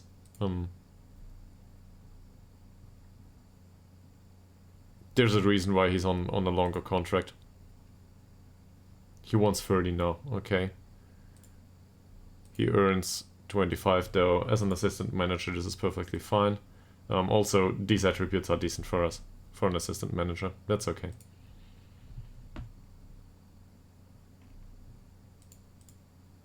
So let's go with 25. And extend his contract by some time, in case we can. Yeah, he's willing to accept the 25 immediately, and this should do it. Alright, we got his contract extended. He's got a longer contract than me now. In fact, my contract expires at the end of the season. We've got a head of youth development here. He's really bad, but we have a similar problem here. We want a head of youth development that's decent, and we cannot afford one, especially on the training side. Now he's got a license at this point, but well, just look at it. This is a problem here. As a coach, he wouldn't do. But on the other hand, at least he brings well, moderately decent personalities in. But there's a reason why we didn't extend his contract, but kept him around. So, can we find a head of youth development? Let's get rid of... Where is it? Here. Everything. We need a head of youth development. There's 32 people available at max anyway. And they need something like this. Fairly ambitious. This is horrible. I don't like ambition. And he wants 850 per week. Yeah, sure. We'll do that. Let's blow the entire staff wage budget on one guy.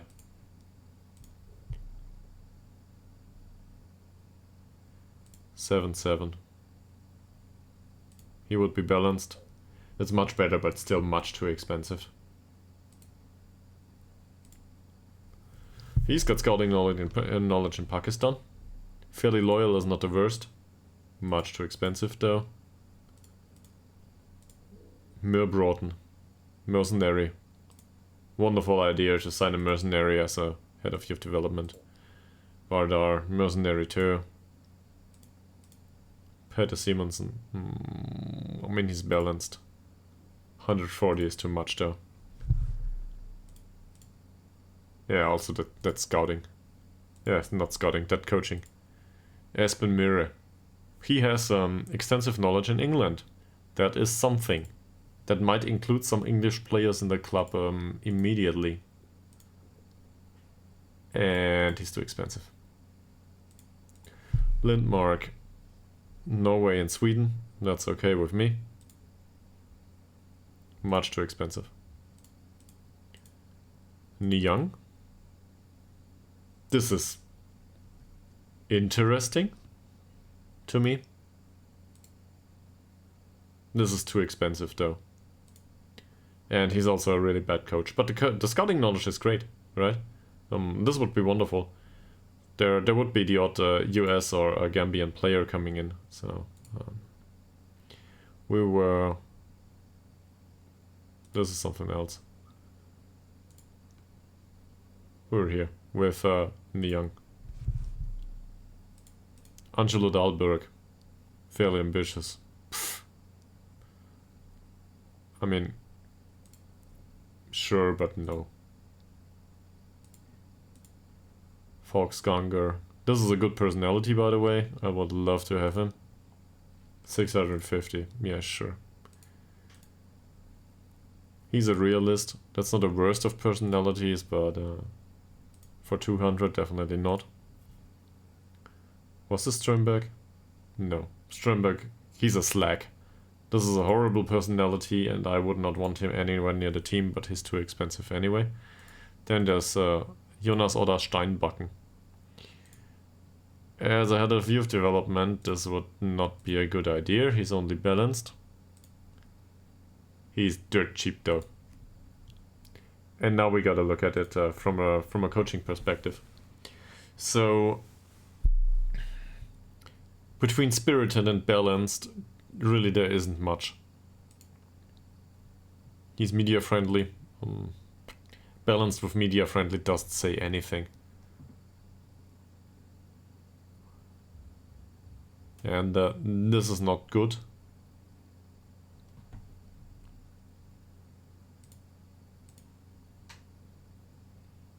He does want to be head of youth development. No, he wants to be U19 manager anyway. So, okay. Doesn't matter. This will not happen.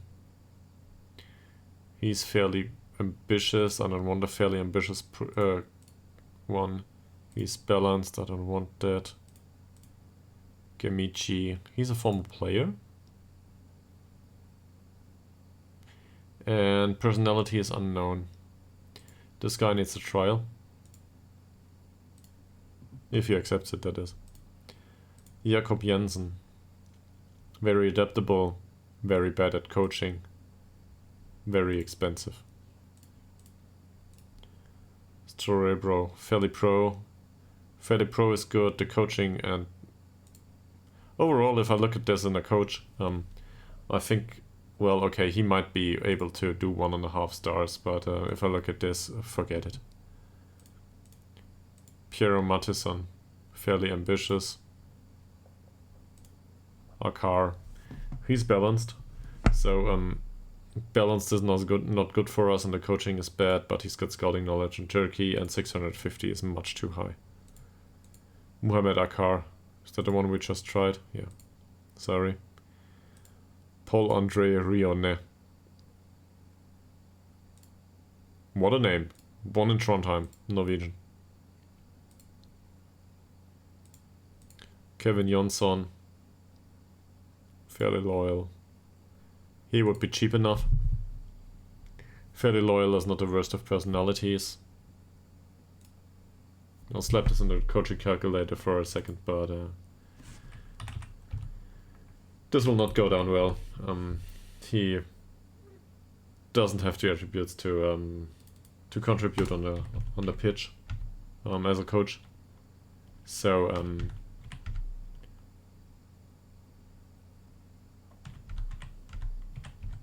and this is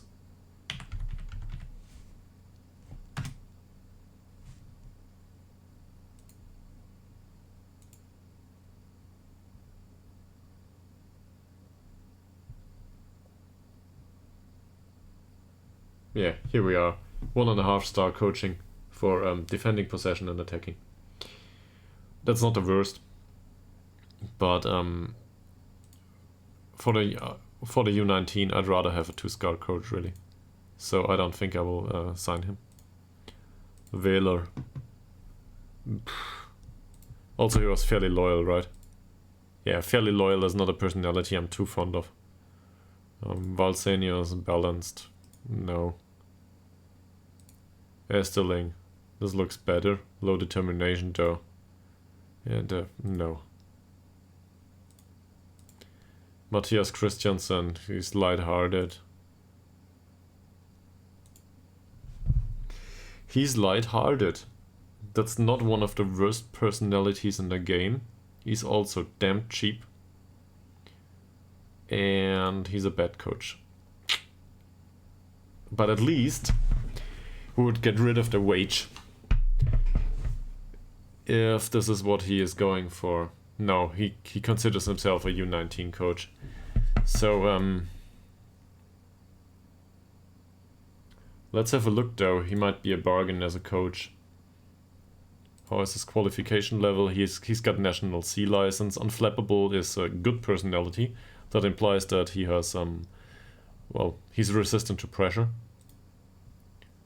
Determination is 8, whatever. I think it's worthwhile looking into at least. Level of discipline is 4. Motivating is 2. This is horrible. Fitness 1, that's okay. And this is 4-3-3.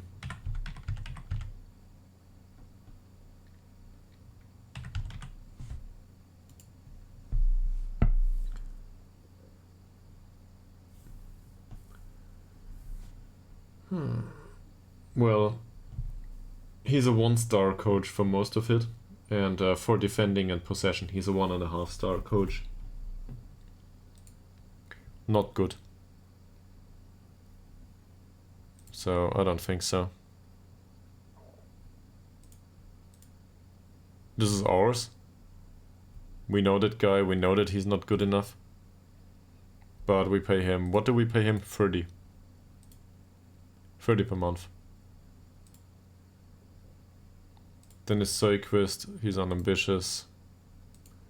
Rosenberg, temperamental. Blah. And then there's this guy. No. So there's some open contract negotiations. Let's get rid of these. That's the one we just tried to look at. Yeah. Alright. None of these is worthwhile. There's another way to go about this. We can probably try to find a coach that's willing to go for head of youth development. But that's really hard to find. Sometimes they exist. So we need somebody with a great personality. Doesn't matter if he's capable of doing head of youth development so far. We just go for the personality anyway. There's a lot of professionals. So no model citizen, no to us. 1 model professional, actually 2. He's on our list too. So model professional is wonderful. If we can get him for anything, that's probably worthwhile. A national C license, so he can still have the B and the A license and improve a little bit as a coach. Obviously as a coach he sucks. It's just no debate about it. And also his wage requirements suck, so there's that. He's a model pro. We will add him to the shortlist.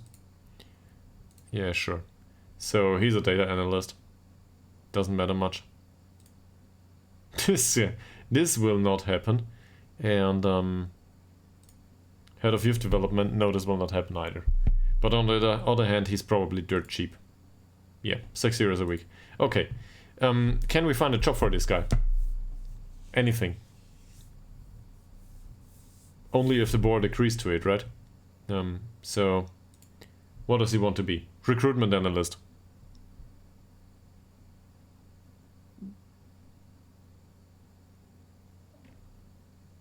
They think we need...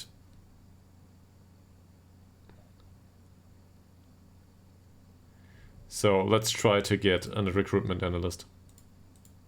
Cool. And we will sign him just to be a recruitment analyst. Due to the personality, €6 a week is something we're willing to spend on this. I just want to keep him at the club at this point.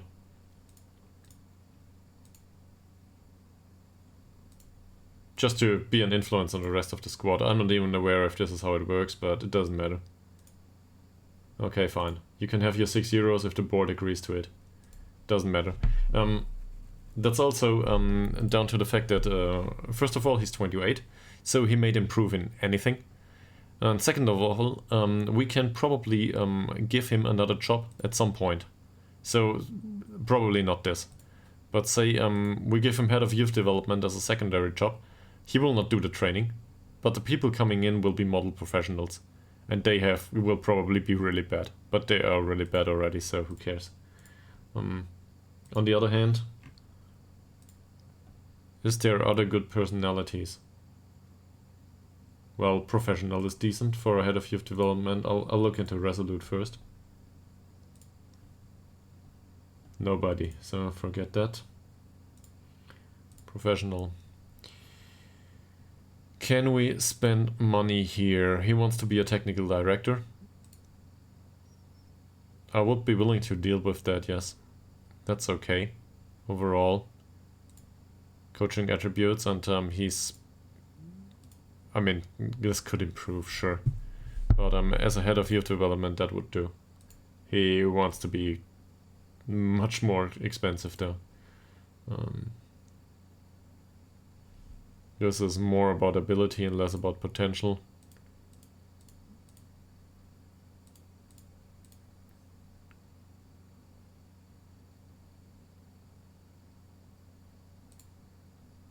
No. Edwardson, pro.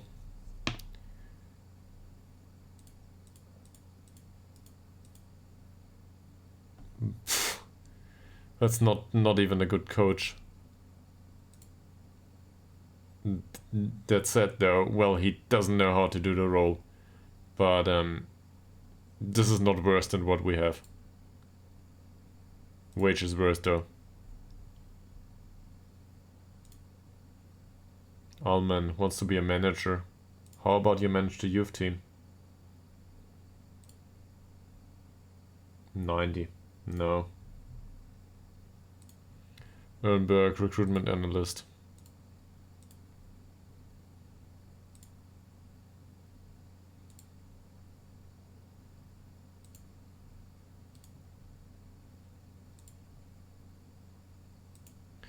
$60 is still too high. Yeah, for his level too high. Stalker. That level of coaching isn't great, but for 1.5 stars it would suffice. This is bad though. And it shows. Now, here's the thing though. Let's compare him to our current head of youth development.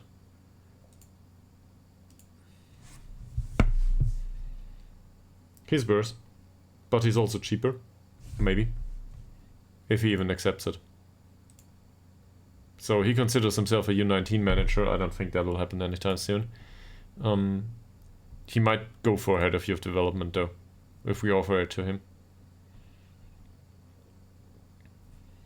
Again, I'll toss this into the calculator. The level of discipline is really great. That might make up for some of the bad training. This is all crap. Attacking is 4, this is 3. Tactical is 3, technical is 4, mental is 1. And then we've got a bunch of 1s here. What does the mighty calculator say?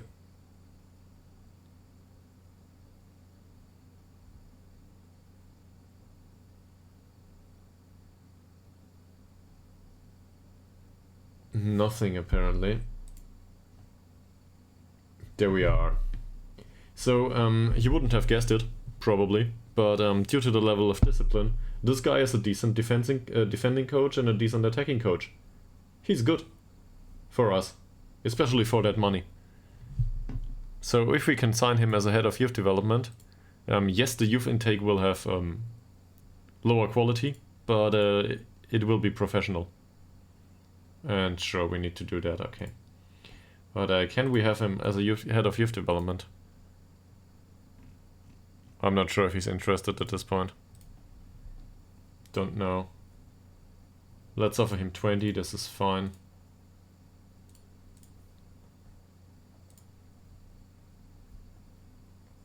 Doesn't want to go for it though. So it was a long shot anyway. Hedberg. Some of the coaches might be willing to, but if you look at these attributes, it's really, really bad. He's a physio. Okay, let's not do that anymore. Maybe we find someone. I don't know. Oh, there's a lot of trials here. Who is all this? Ah, that's the recommendations. So we're finally full circle. We're finally back here. This is the player recommendations by the director of football, and yeah. Given that you've stuck around until now for 2 hours, we can probably have a look at these players. No, and for the recommendations, I'm not sure yet. We didn't skip a single day so far. I really went through stuff most of the time now. So but there might be someone decent in there, yes. Let's see. Now I had to offer trials, so it might take a while. But at least from the personality point of view, we can probably assess it going forward. So he's a midfielder, balanced, fairly consistent. We don't know anything about the attributes just yet, but it looks like a box-to-box, roughly speaking. So far. 23 years old from Norway. Why not? Good idea. He looks really great.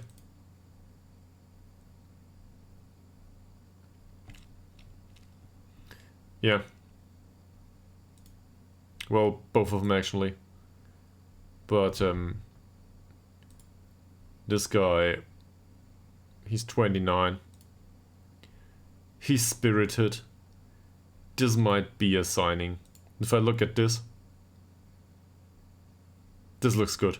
So this is a striker.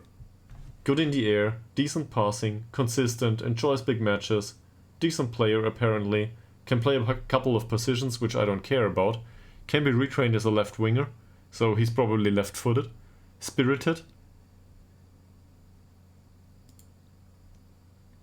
This might be okay.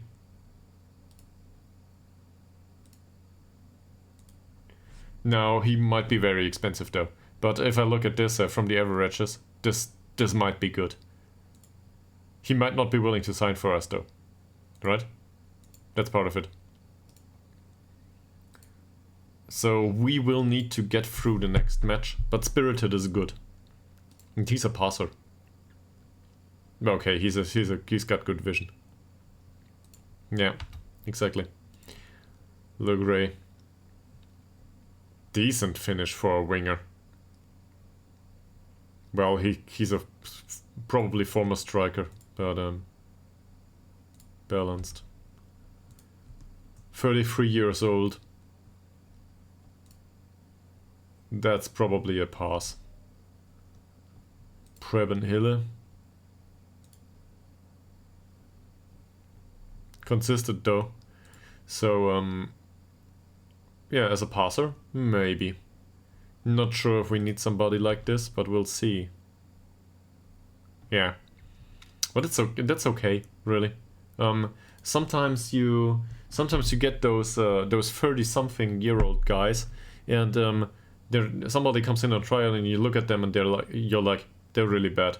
Then you look at them and you realize, okay, physicals are all crap, but he still got some stamina and strength left in him at age 32 or something. And he's a ball-winning midfielder. And he's got like aggression 20, tackling 14, and you know, the entire package. And also he's resolute. And at that point, you think, okay, maybe this is worthwhile. Yeah, the wages might kill it. But as we have seen, we might spend some on wages. We are no longer in the area where a 50 euro per week contract kills us. He's Icelandic, determined, well, okay. But no professionals in here. The spirited player is probably the best one of this sample. We are not allowed a recruitment analyst. Request denied. Discuss.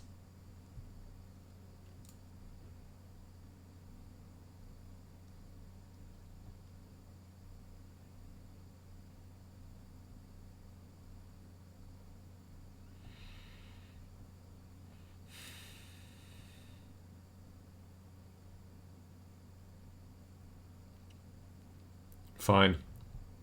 Now we are allowed to spend another whopping 6 euros for a recruitment analyst, and we will spend it on a recruitment analyst that is professional and has nothing else to do with the club. But I'm not even aware what a recruitment analyst does in Football Manager. Do you know? What's the job of a recruitment analyst?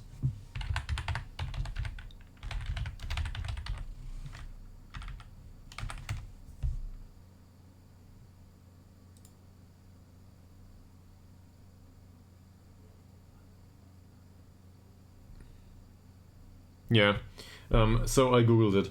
The recruitment analyst looks into to assess statistics and data about external players' performance. He gives better insight to potential signing sets of skills, herein strengths and weaknesses. So this is the data hub or a data mining related scout for new signings.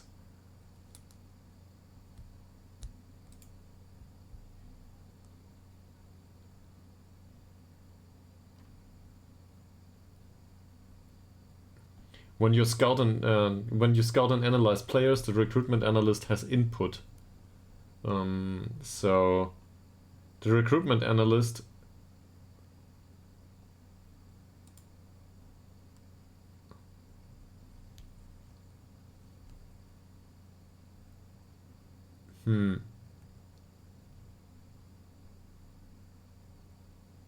Okay, apparently this is part of the scouting report going forward. The scout basically assesses the attributes, and the recruitment analyst assesses the suitability for your team. Probably we will see something along the lines there. Maybe that helps. So Sollentuna, try to control possession. Great. Oh, is this away or a home game? This is an away game. Wonderful.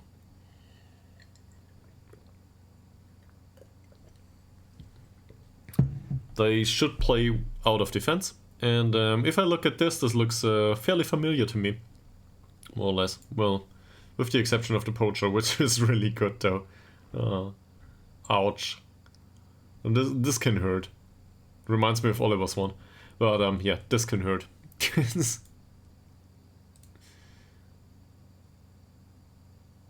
I remember. Rawufu too. So he's played as an inside forward though. For what? Well, okay, he's got a decent long shot.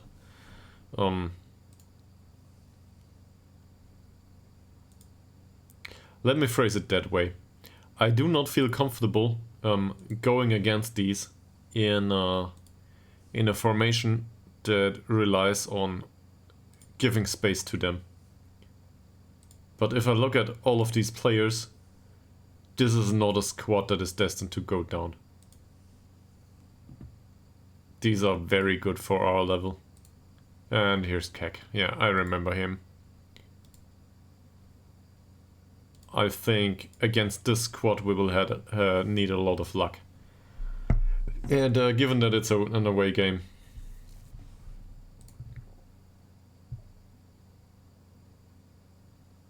is there teamwork and attacking movement, passing and pressing?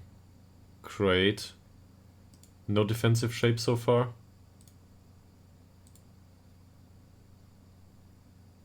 We need that probably. And then we need to, again, we need a set pieces. So, let's go with corners, even though it doesn't yield anything so far. Oh, that got cut. Fine. Anyway, hopefully we can make it count here. But I wanted to look into training. So, Hellstrom. Oh, there's the risk of injury. Fine. Let's go through training through the week first. Yes, I could rest some players, but this match is not. This is as important as any. So it doesn't matter if we win this match or the next against Tabby. And if I look at this lineup, this squad has no reason to be in the 10th place. Sollentuna. I do not know how they sign these players. It's not for the money, that's for sure.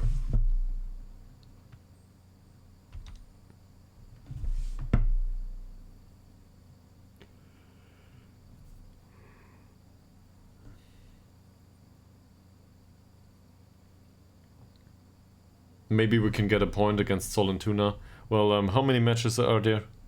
It's like 10 or less at this point, right? But we need, I think, if I'm not mistaken, we need 10 points.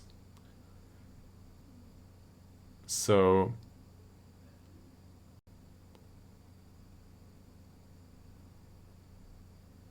there we go.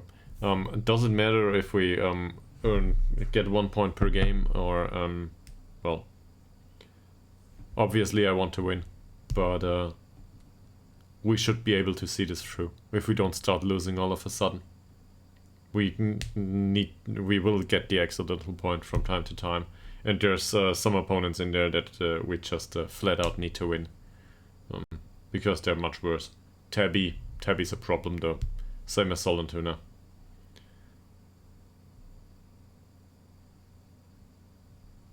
Or maybe this is just me. I'm always concerned about the next opponent, probably.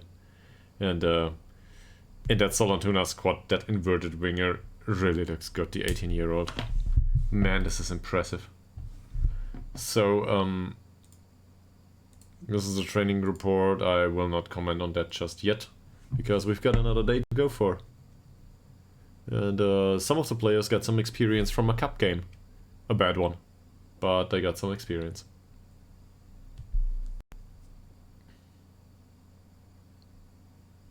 I also want to look into the trial lists, but I think 2 days into the training is not worthwhile. It's more here. Prior to the match against Tabby, the trial lists are probably worth looking into.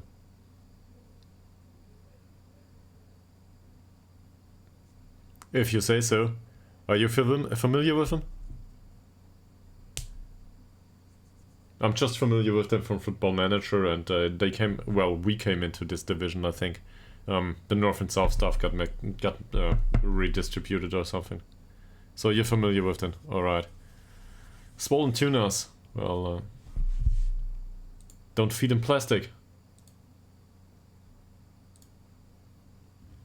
Alright, training. We played them tomorrow. It's still 10. Can you do the training, please? Thank you very much. I would like to assess after the last training performance.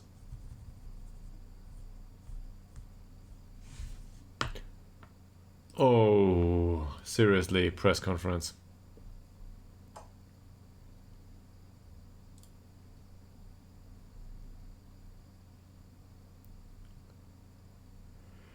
Well, hopefully Gefle do their job. So, yeah.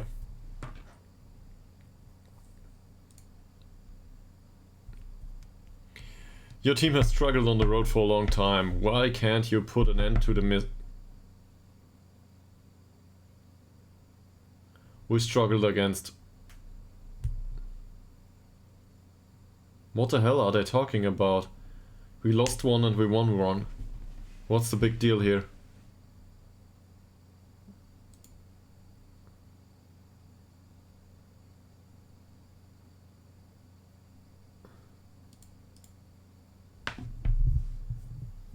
Does Malte Ekman have the key attributes to unpick them? He lacks the vision.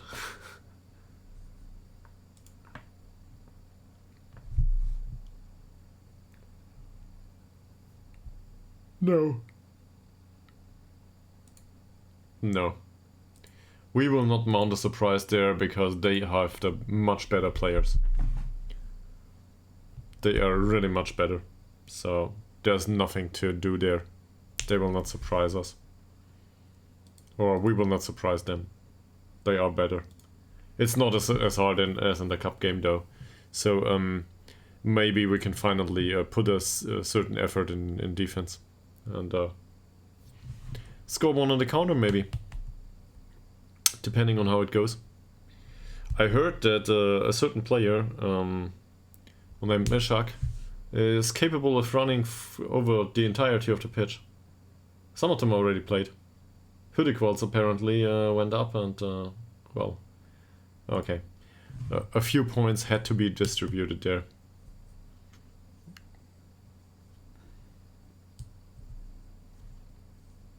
Tabby. And they seriously sold Jörge to Pitea.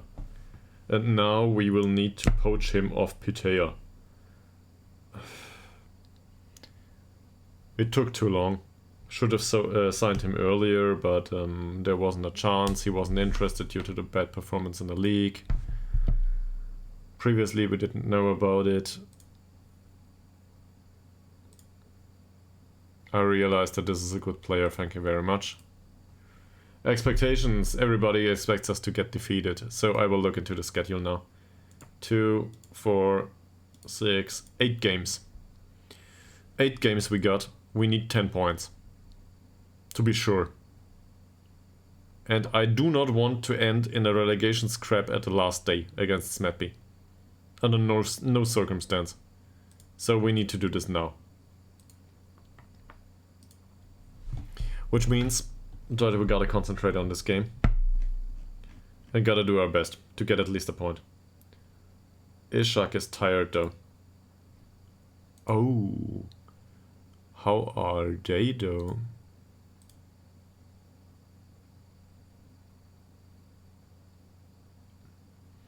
This is something. So, how much did they play? We don't know.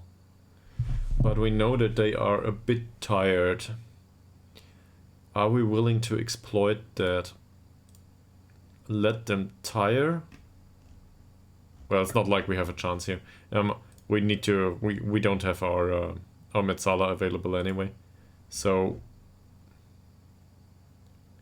this is okay. This is probably Telander. He'll deal with it. This should be for sell. He's suspended. Fuck no. Okay, so Hellberg will need to play.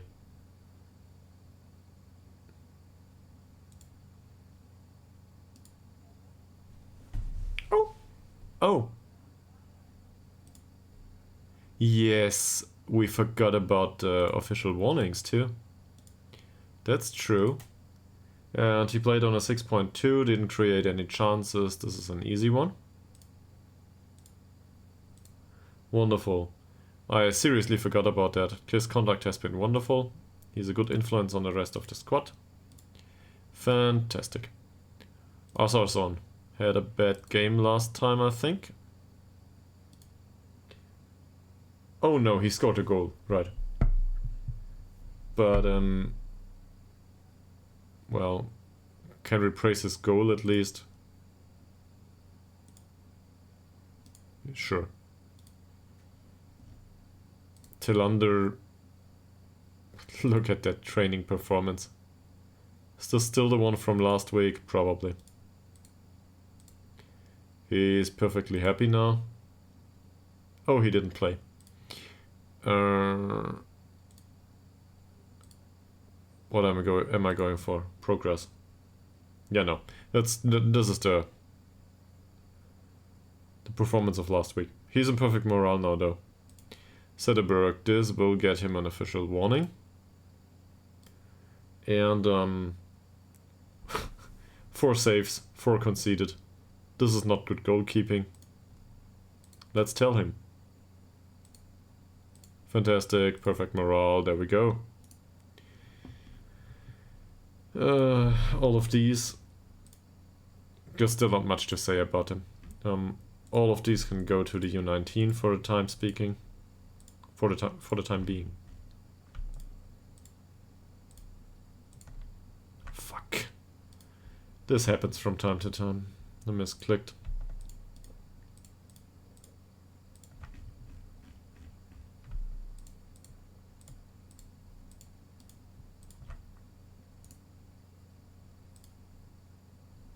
Alright.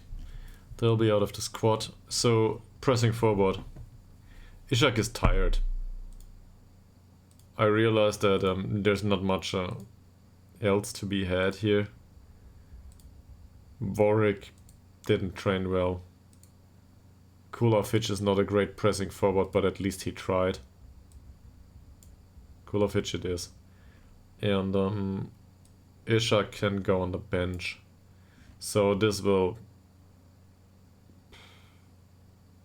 He's absolutely unable to play this though. So we'll do it the other way. Even though he's tired, he will start. And Kulovic will come on in case we go down 1. And need a target forward. That is not tired yet. Ytterhogdals is suspended. So Skillermo or Puge. I mean, at least he tries to develop at this point. 6.7. Okay.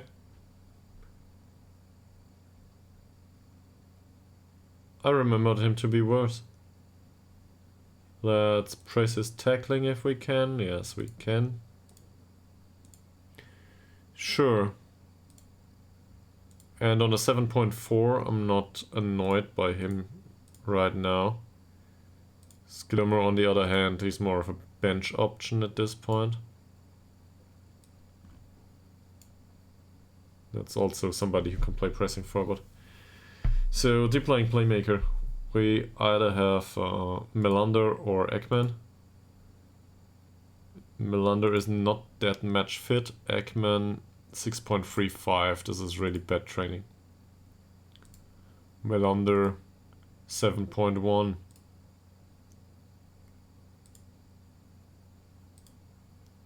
It looks like Melander will make the game.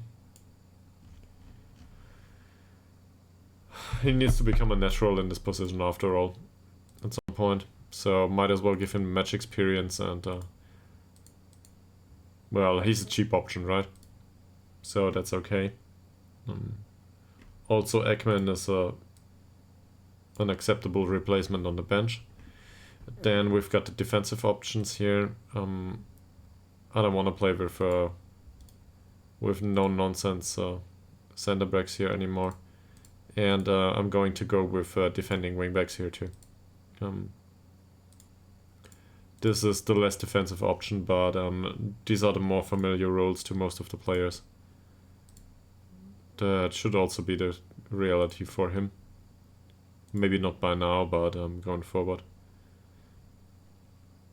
And I think the central defenders already train like this, so... Who trained well? He was on a 700. 6.1, definitely not. And Ngongo. That's an easy one, right? Definitely Ngongo. Yeah, so that also tells us that he knows his role. Anderson trained well, Da Silva, no use in including him. The Gongo is also perfectly capable of doing the attack duty stuff.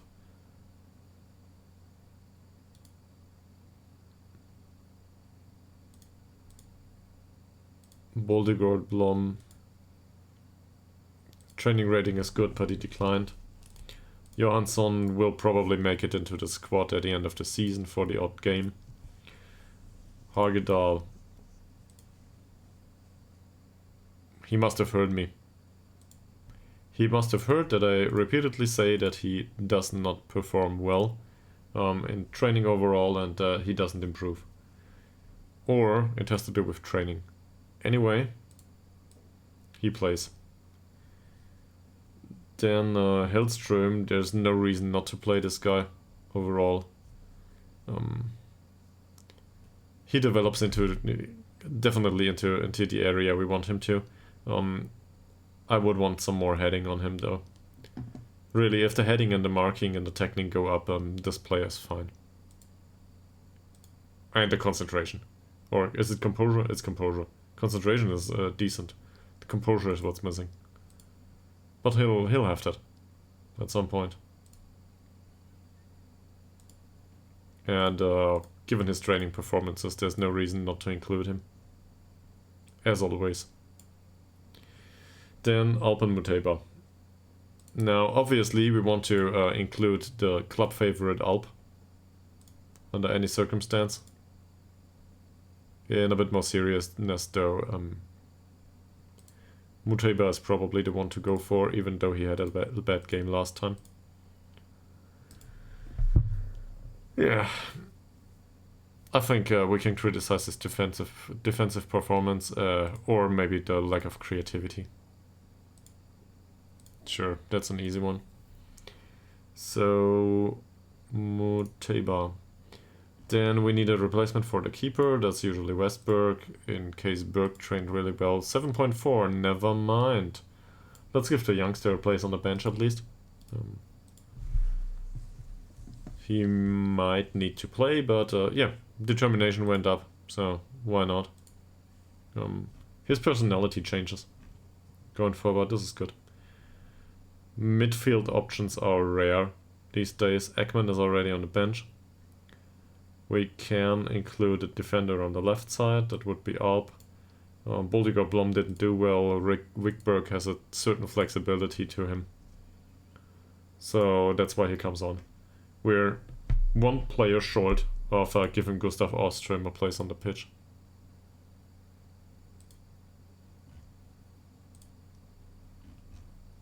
Or one player too much, however you want to phrase it. Okay. Okay.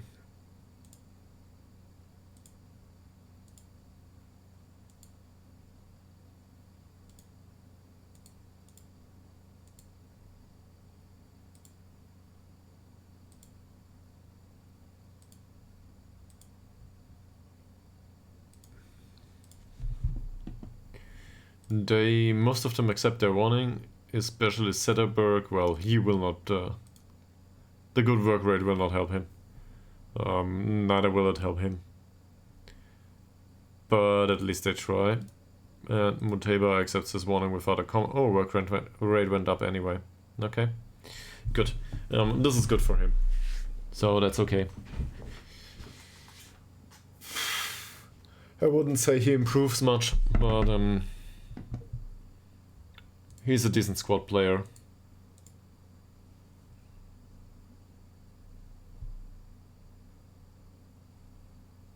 That's not our Moreira da Silva.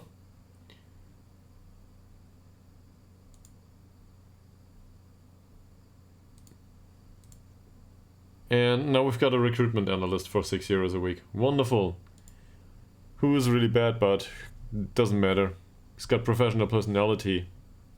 Maybe we can sign him for something else later on. Or he improves. But for that money, I don't care.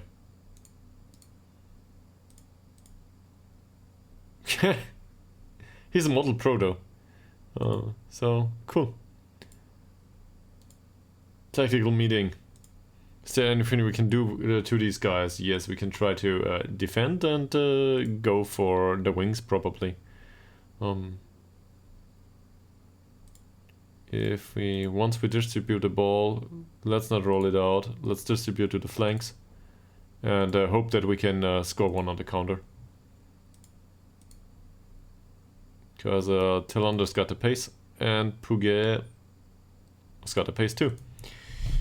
So forget about the playmaker. Let's distribute it to the wings and go there.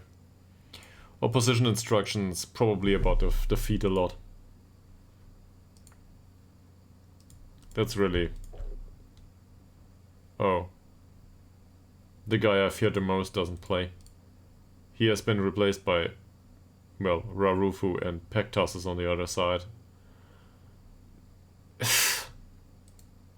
Look at that. This player material. Where do they... This must be their youth recruitment or something.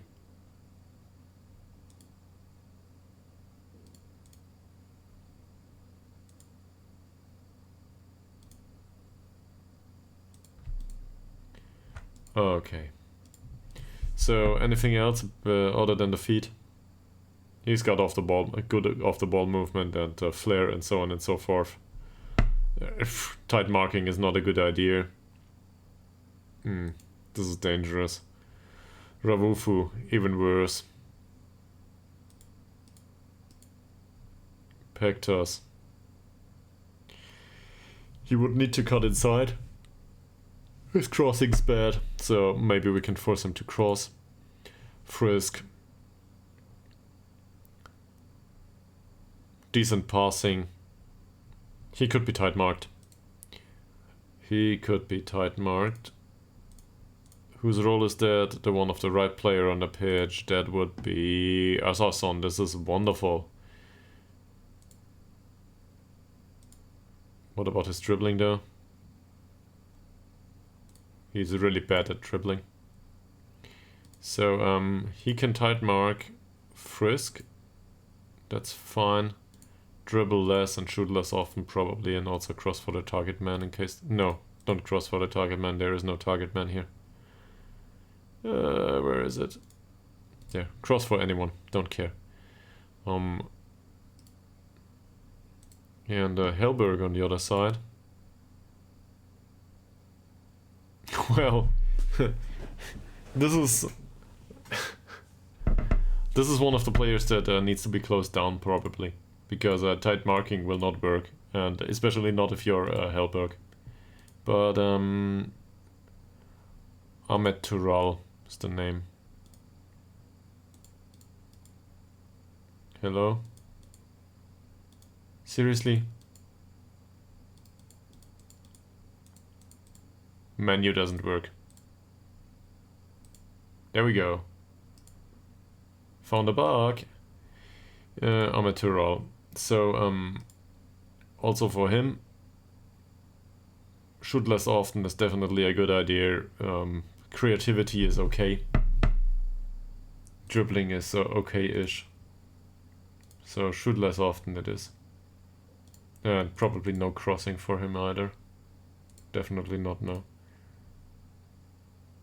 Yeah, he shouldn't cross either.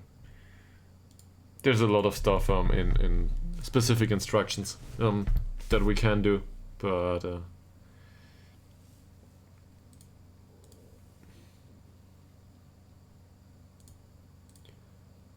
how's Puget's crossing and stuff? His crossing is bad, so he should probably cross less often. Anything else with him? Good flair, so take more risks is okay, and dribble more should be already on. Yeah, dribble more is already enabled by the role, so take more risks and shoot less often probably because your finish is crap. Long shots of 8 are decent, but otherwise. And for him, he has no flair, 6 points. He's not a good finisher. So we have the absurd situation that he takes fewer risks and shoots less often. Well, because We rely on someone else to do all of this. Okay, this will not go down well, but we will try. We will try.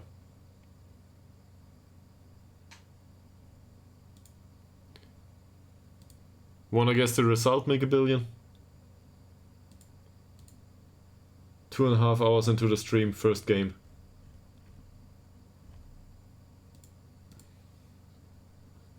Hellberg is hurt. Well.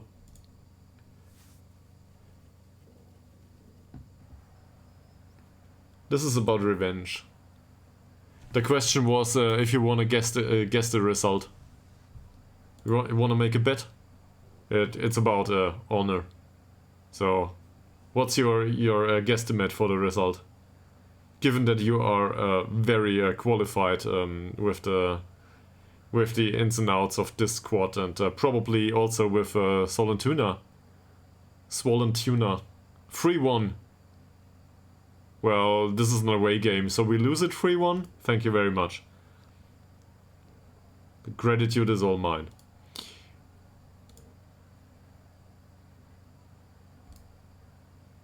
This is good. I'm happy with this.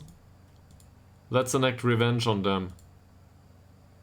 Better, to be honest. Yeah, true. Yeah, thank you very much. I hope so too, but this is you saw the players, right? This is dangerous material, and there's no wonder that I am interested in signing some of them, because for the wages they pay them, this is a steal. The quality of the material is really good.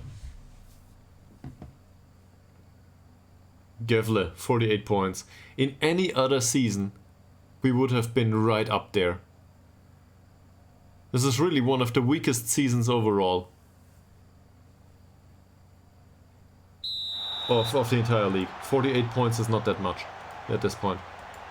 We've been at 60, I think. At some point. Ngongo, Ytterhogdals with the long ball, and that's it. Words. Creative defending. There we face the first free kick by Nordenberg. Close one. Zetterberg didn't even move. Frisk with another free kick. Well, that's easy to intercept by Ishak, but that's it. Terrell, Words. Nordenberg. Is this offside? Apparently, yes. But Ngongo hit the opponent just for good measure. Ngongo. There might be offside for Puget. It is. I'm sorry to see that. Puget finally ran for it. That should go out on the wing. Doesn't though. But now it's on the wing for Puget. Cross. Doesn't find Ishak. Ngongo. Well intercepted. Ngongo again. Arsason. Ngongo. Cross. Puget. Puget with the header. We've got the first chance of the game. And they didn't have that many so far. 12 minutes into the game. We had a better chance. That's a weird thing to say though. Oh, look at this. Whew. Good thing that he took the shot from so far out. Melander. This will not end up in goal. I'm not even sure if Ytterhogdals was responsible for that one. Elberg, Assason. With the lob towards Tillander, who win. The header was towards goal and not towards Ishak. Ishak would have scored that one. I'm quite sure of it. Ngongo, Tillander. Frisk here. That's a long ball, that's easy to defend. Ishak, Hellström. Nice pass for Puget. Oh, Puget. He went for the penetration pass towards Ishak and hit the own man. Really. How unlucky can you be? Svensson. With the long ball, and somebody was half asleep. We were unlucky here. What the hell happened there? These errors in defense by Hellström are really annoying. Puget with the slide tackle. Tural, Frisk, Aprovic, Ahmed Tural. I want to look into the opposition. No, they play as we expected it. It's fine. But we can probably look for overlaps. Well, on the other hand, no, that doesn't make any sense. That's really, really dangerous. The second time of the game that he just runs past his marker. But what can we do?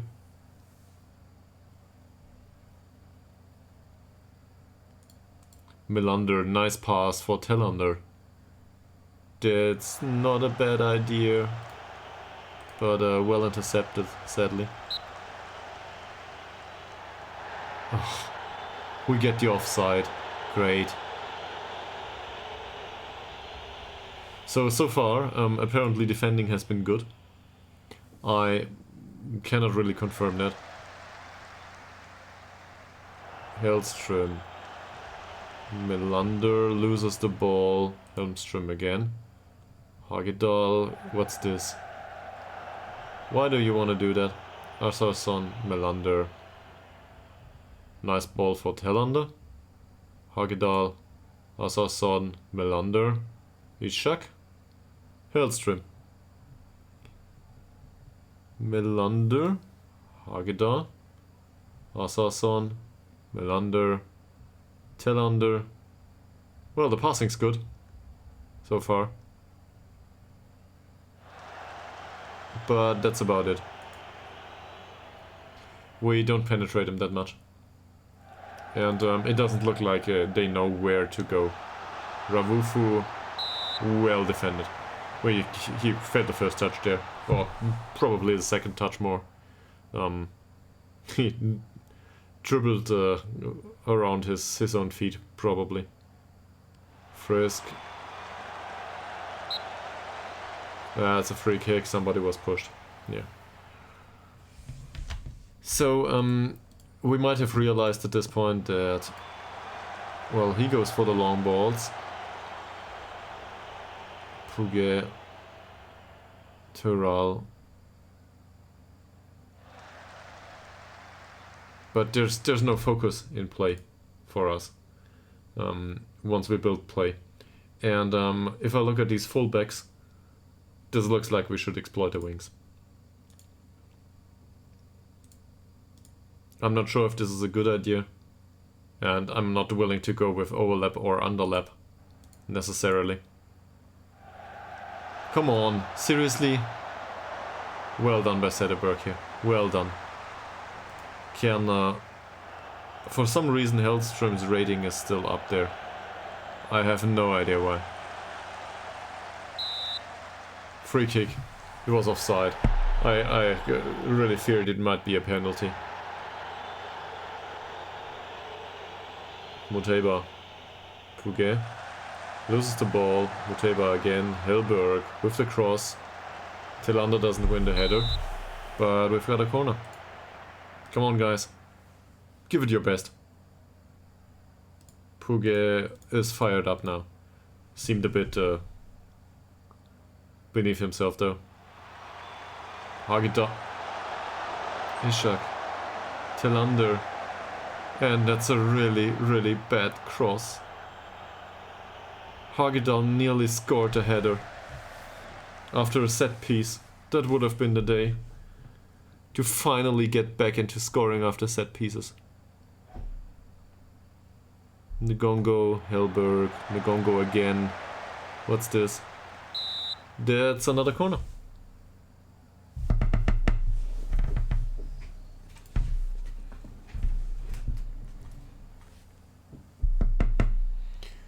Well, Tillander. This is not one for Ytterhogdals this time. Hilberg, Tillander. And we get another corner. Well, at least we've got a lot of set pieces at this point. Can we still take it? Looks like it. Tillander. Ytterhogdals. Damn it.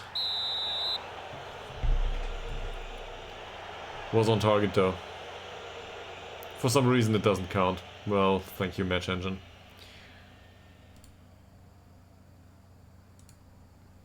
But overall I think they're doing well. Yes, some of the defending could use some improvement though. If we look at the status of the players here, they seem to work hard though. No, Ngongo, what's this? Lack of communication probably. But I think they had better chances so far. Yeah, and even if we end up with a draw, that's not too concerning. A draw in this situation against a club of that quality, or against players with that quality is fine. Because no matter what we think of them, the quality is available. They certainly have the better players. Ytterhogdals, well, that'll be a hard one for Ishak.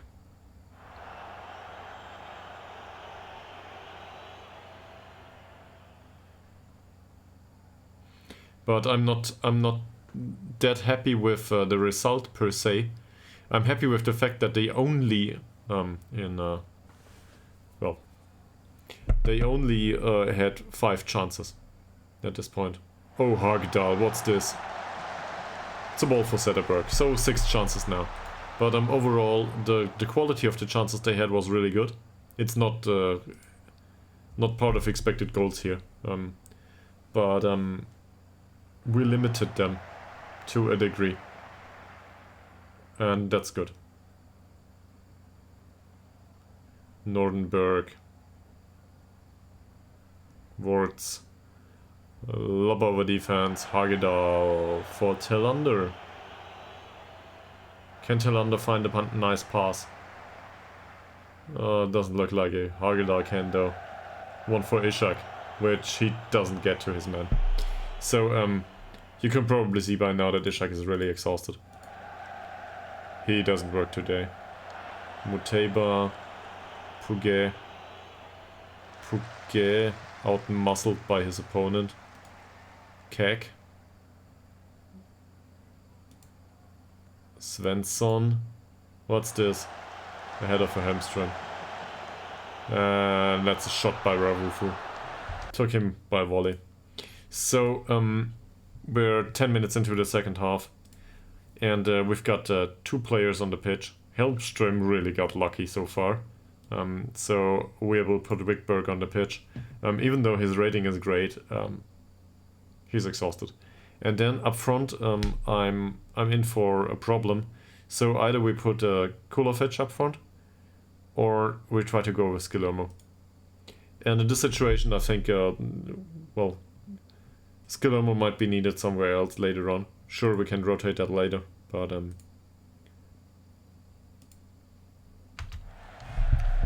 these two should be more or less fresh. So contribute a bit more. Oh no, we face a free kick. A dangerous free kick at that. We will try to encourage them. Sederberg with the long ball. Kulovic won the header, but nobody won the duel in midfield afterwards. Kek. Svensson. So they play with a box-to-box and the Metzala. The Metzala pushes forward. Both of these sides look really vulnerable to a degree. Because Nordenberg is really tired and Kek and Svensson are moderately tired. And the Metzala will probably push up. And not contribute much in defense. But on the other hand, exploiting that is not a viable option just yet. And Kulafich is a bit on his own up front here. Oh, Wickberg, seriously? He conceded a penalty. There you go. There it is.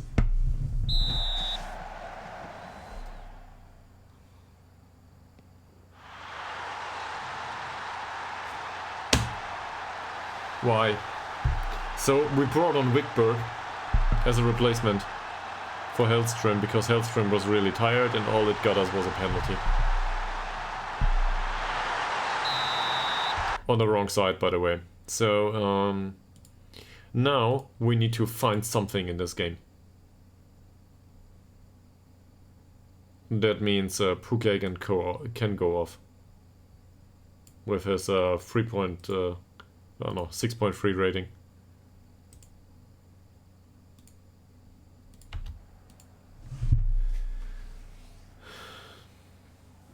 But now we need to commit forward. We need to change tactic completely. And we will probably concede the odd goal again. The first minutes really looked great. 55 minutes basically were decent. And then Wickberg gave away the penalty.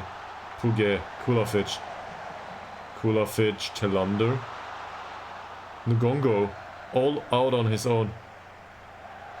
Oh, what's this? I should have shot earlier.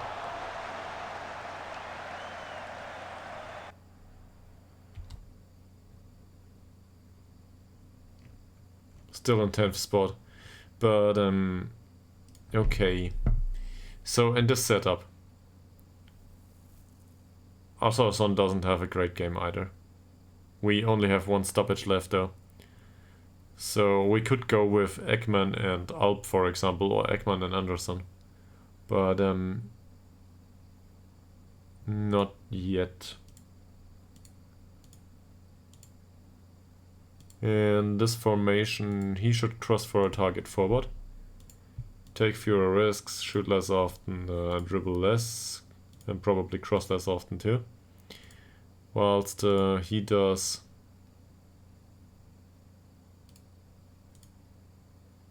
He's a decent dribbler though, right? And cross less often, so this should probably be it.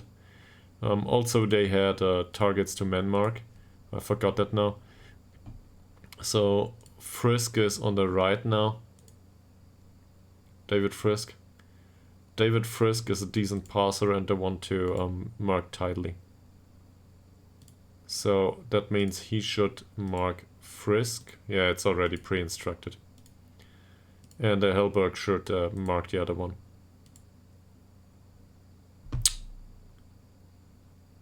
Arapovic. They push up anyway, go for the target forward, this is fine. He shoots less often, he shoots more often. What about the taking risks? Flair is bad on both of them. So he should take fewer risks, even though that will probably mean that he retains possession more often. And crossing less often is probably a good idea for Skildermo too. No, it's not. So disregard that. He can cross at will. Till under the same.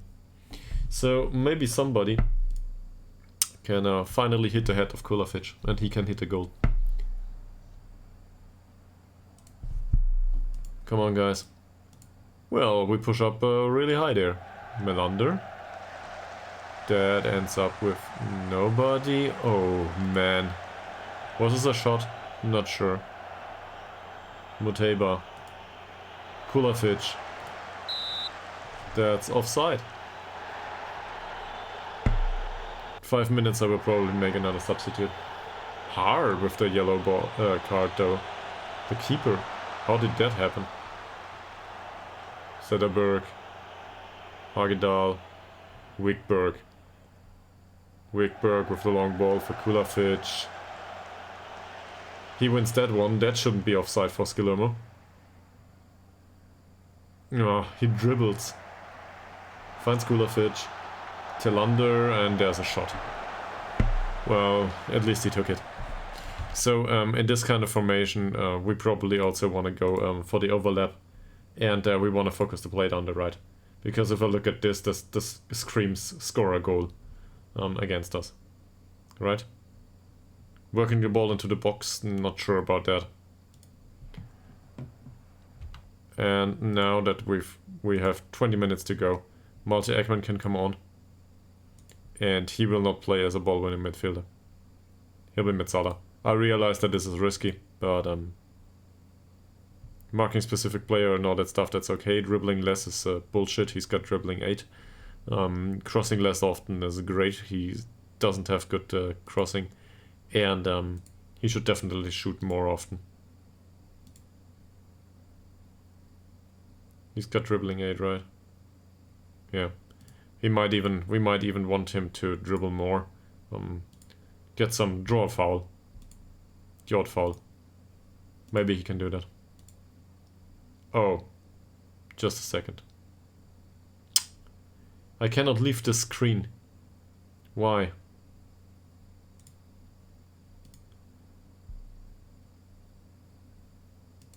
And now we gotta go back into it and do the other one too. Who's left here? Muteba on a 6.5 and Ngongo on a... well, in that case Alp will come on. The everlasting fan favorite, Alp. Go out there. Score the goal.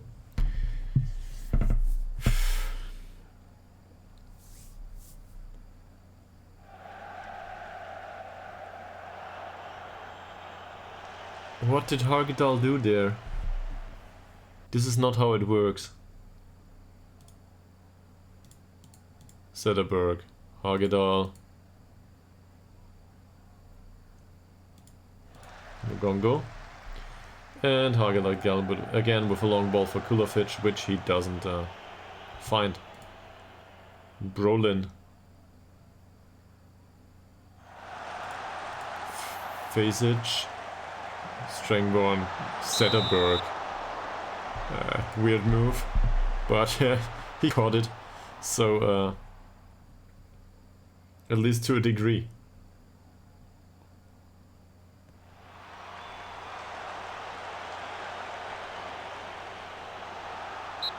Oh, come on, Alp. Seriously.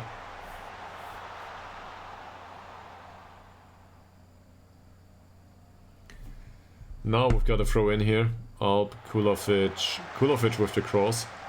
Ytterhogdals with a header. That would have been a chance. Svensson, free kick. Deflects off the wall. We are lucky.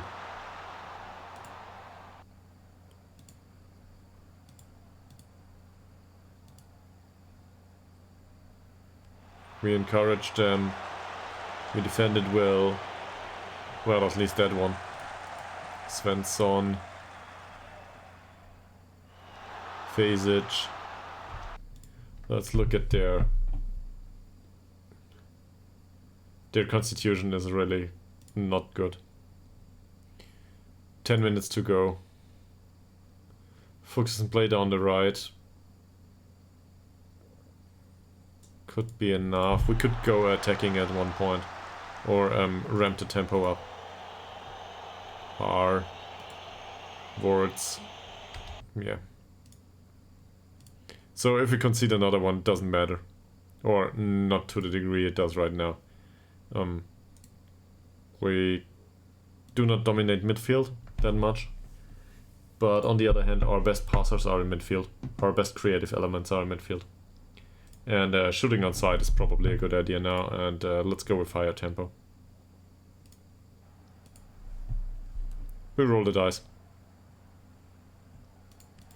Telander.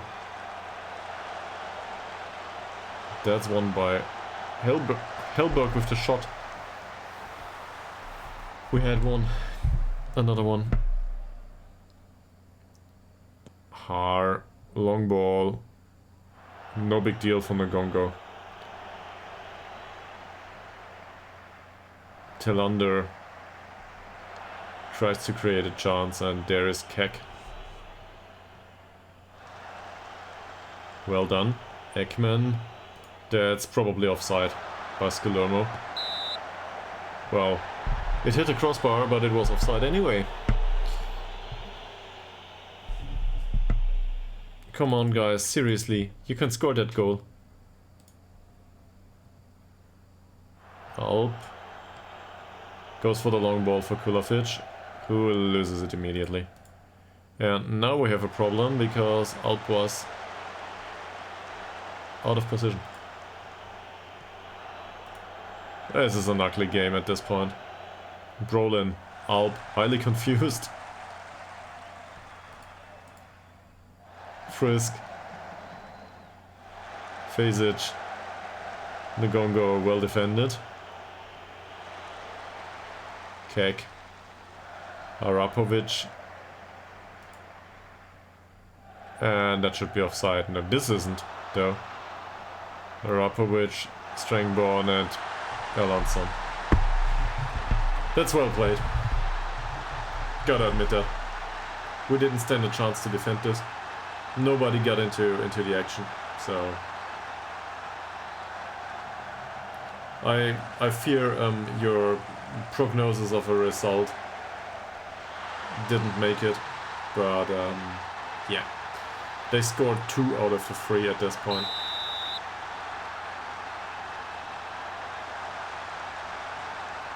Hilberg, Melander. I would be really sad to score 1 now. Kek, Har. And another long ball. What's happening? Can you please defend this? That's nearly the 3rd. 4 minutes to go.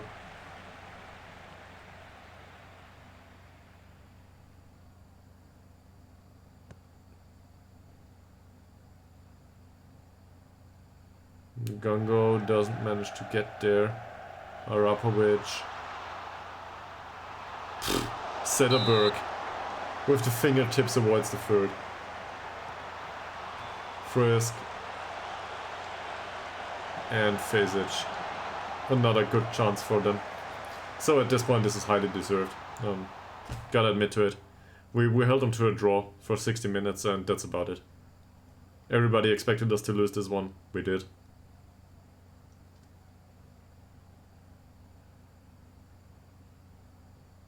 Alp. Hilberg. Alp. Melander. Alp. Wickberg. Hagedal. Nice pass for Ekman. And that's a bad one. And given Brand Erlandsson's pace and so on, we probably could have conceded a 3rd too. So you can clearly see they scored a goal on the penalty and afterwards game was over. The 2nd goal really one could argue was a bit lucky, but overall they deserve it after this game. We didn't stand a chance. Not once we needed to open up. You can clearly see that we didn't create much. And this is despite them being exhausted.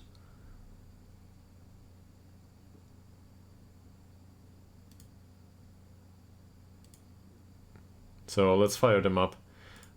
This will not do going forward. We need some points to avoid relegation.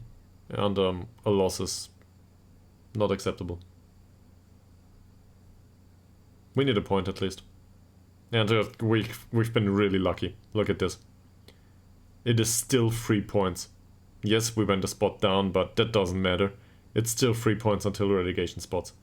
So in other words, a win would have really helped. And the next game is against Tabby. That's a heavy one. Yes, they are not very well financed, but Tabby FK, always dangerous, 3rd in the league right now.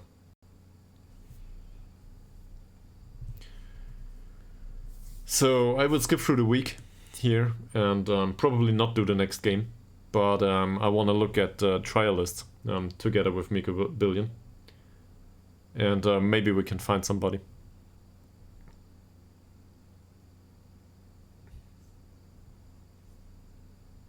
Who knows? That striker looked interesting, right? Maybe he is.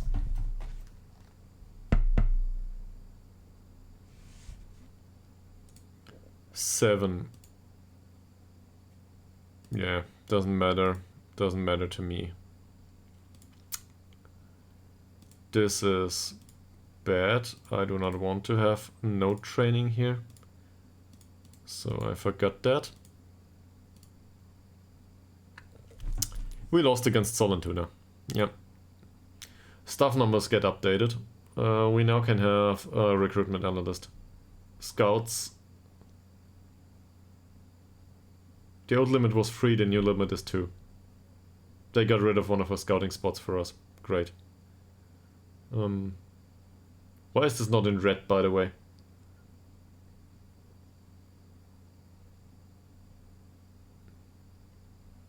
And we have a spot for a coach. Yeah, I was aware of that. Loan manager is also very interesting as a position. What do they do, loan managers?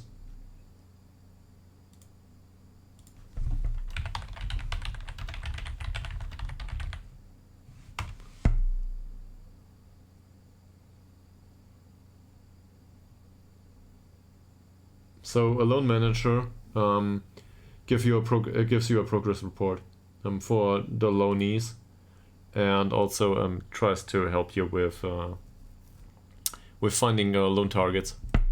That would be worthwhile, probably. So let's have a look. Would there be any loan manager that's interested in signing for us even? Don't care. We just need a loan manager.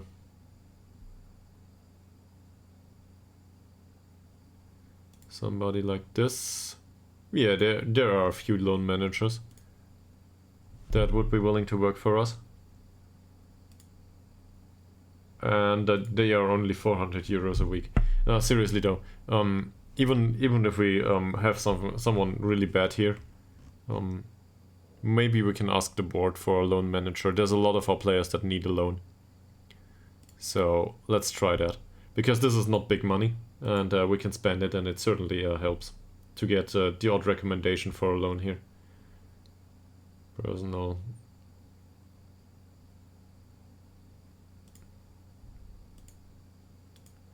So a loan manager would help. Do we need a technical director? I don't know.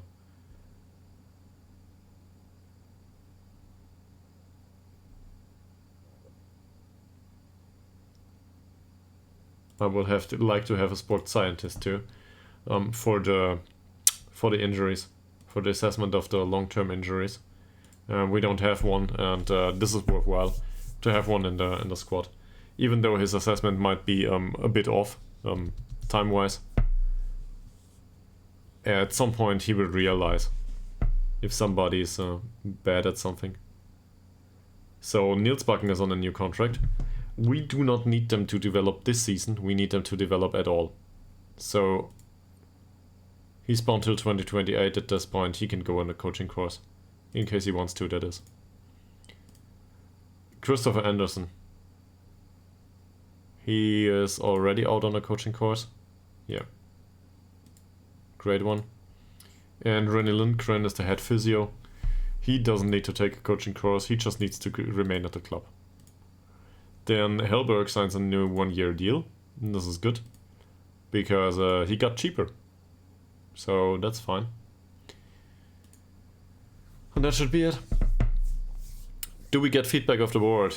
Obviously it has been rejected. He started for coaching qualifications, that's good.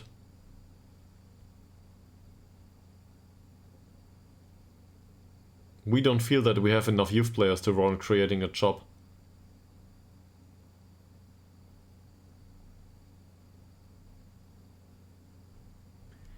Seriously.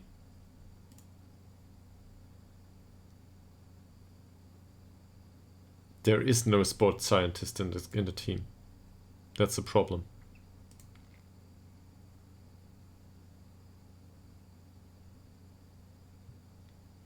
In the future, please do not waste our time with things like this.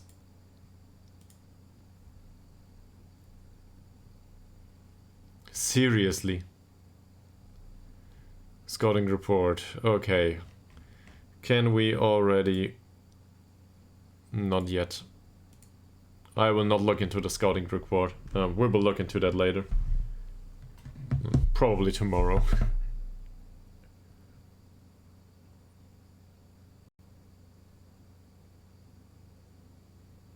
Please do not waste our time with this. Wonderful. At least, I gotta give Sports Interactive that one. At least some of the superiors, in this case the chairman, are really as unfriendly and socially unacceptable as you expected. This is the kind of behavior I expect of some superiors. Not that I had to deal with these so far. I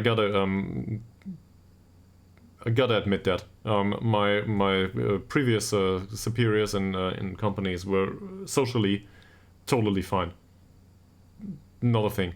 I never had a problem with any of them. But what I encountered in some of the talks about future employment, there were some really assholes amongst these. I gotta admit to that. So I wouldn't have wanted to work for these anyway. He signs a new deal. This means he can go on a coaching course. Sorensen, our performance analyst, well, that's fine. And Nesting signs a new deal. Is he already on a coaching course? He's got Continental C license. Why can't we put him on a coaching course? Well, okay. It's not like we can change anything about it. And he's on Continental A license. Probably we don't finance Continental licenses. Probably that's the thing. Or maybe he already had one this season or something like this. After Tabby, Hanninge will come on. So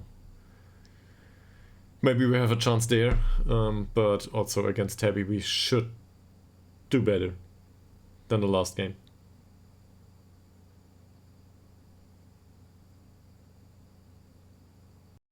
This is a hard season so far. And even if you find somebody now amongst the trialists who are still not entirely scouted,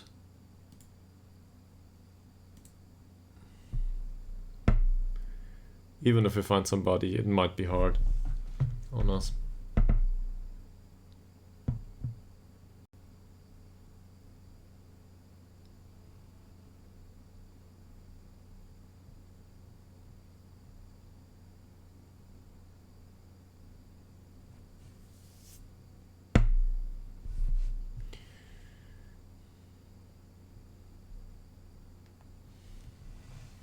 For next season we definitely need the odd new player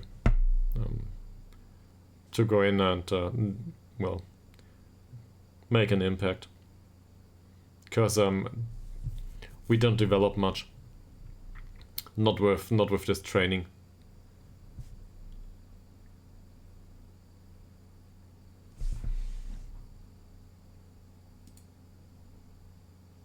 Puge. So, the mentoring group apparently affects him in both directions. Whatever there is that could be negative about his mentoring group, because... where is it? His mentoring group is fairly pro, so don't know where he loses out. But it doesn't matter. We want him to be more professional. And in that sense, he might have improved a little bit. Ostrom, by the way, there is no influence by the mentoring group whatsoever, it seems. Maybe we should give him some time on the pitch, but we can do that after we... well, after we made it. Rejected. The coaching course has been rejected. Why is that? He's already on National C license.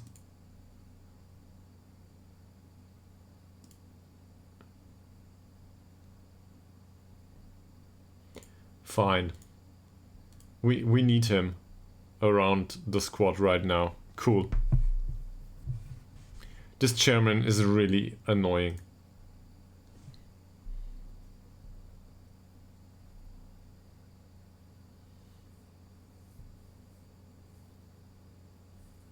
Which, by the way, isn't a real person. I'm quite sure of it, because he was...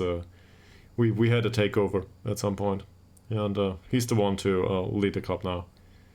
So it shouldn't be a real person at this point. A random guy.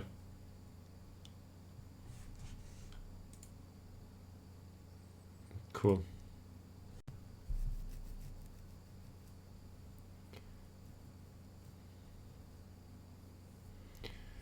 Can we get reports on the trial players, including the traits?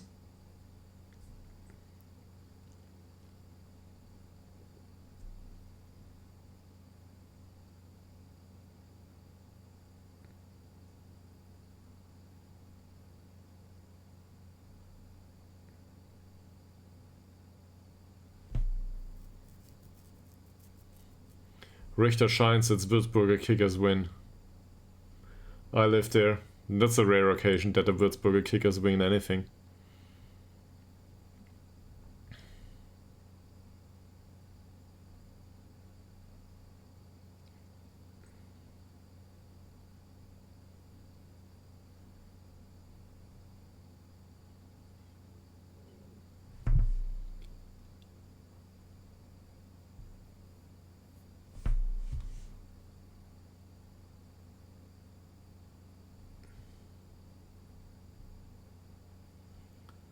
Sollentunas.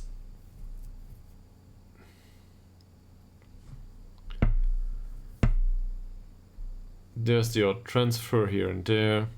The trials finish in about a week. 6 days now. So hopefully we have some information on the players. And here's the team selection advice and so on against Tabby. So we will need to look through this. But for now, I'm interested in this. Fine, we got it. So, if you're still with me, I'm Mickey Billion, and now we can have a look at the suggested players of the director of football. So this guy looks decent. He's 23. Balanced. He might be much too expensive though, but as a Metzala, if we compare this to not Kulovic, what's his name? Korovic it is, well, hard to distinguish. But Romsos could be okay. He's a Norwegian. How much is he willing to earn? He wants to be an important player. Is this okay with me? He's got the flair, the finishing is what's missing. Otherwise he's decent. And if I compare this with a player like, well, Korovic, he can be an important player, yes. He can be. So happy with that. Not so happy with that. Well, we wanted to spend some money on important players, but some money was 83 euros per week. This is, if we negotiate it down, this is probably about 3 times what we're willing to spend. So I do not think we will make this signing. Sorry, man. Next one, Varon Gosel. He doesn't take long shots, which is good. He's got really good tackling, and overall this is okay, but he's lacking in some areas. If we compare this to Muteba, who is under N because he's Ngugunde Muteba. He's not much better than Muteba. He's a better defender, but he lacks on the physical side. This is not worth the money, I feel. I don't think he's that much better. And even if he's better, a better defender with that tackling, he will instead we will have a problem going forward. So that's not a good idea. I don't think that's viable. Markus Wolsund, well,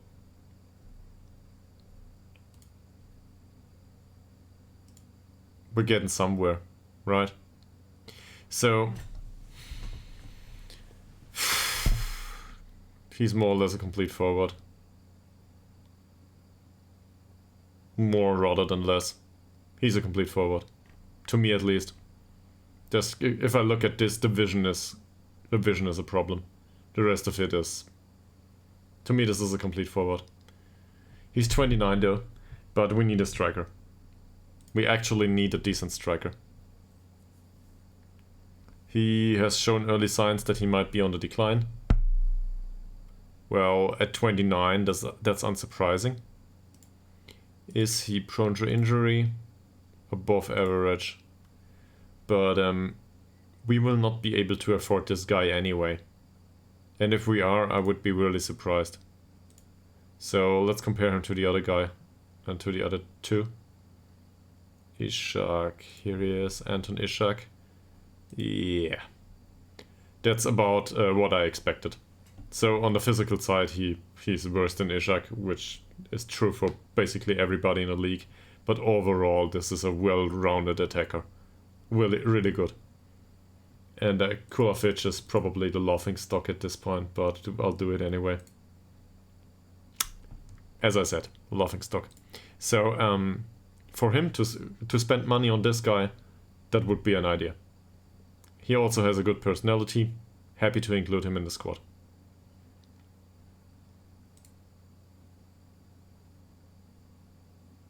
This is a comparable league. He wants to be important player. Yes, he can be important player. He might even be star player.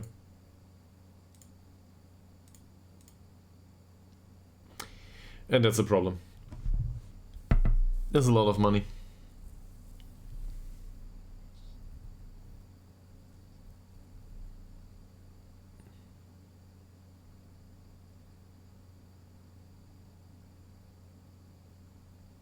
For 3 months though, this is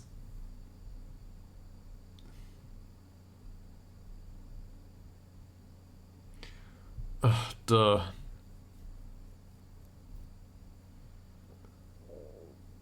wanted to spend money responsibly, not splash the cash everywhere.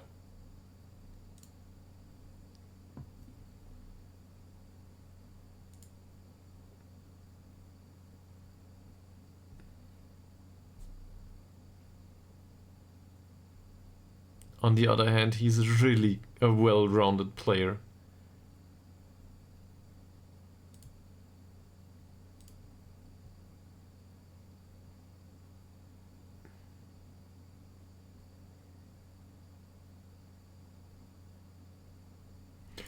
I will negotiate a contract with him and think about it for tonight.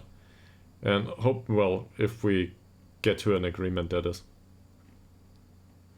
But just for 3 months. And afterwards we will need to renegotiate this and get him down a little bit. I'm okay with the goal bonus. And I think he will start most games. If he plays for us. There's no reason not to start this guy.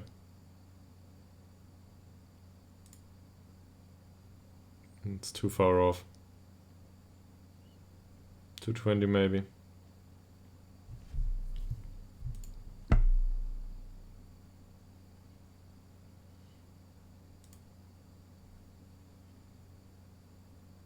$240.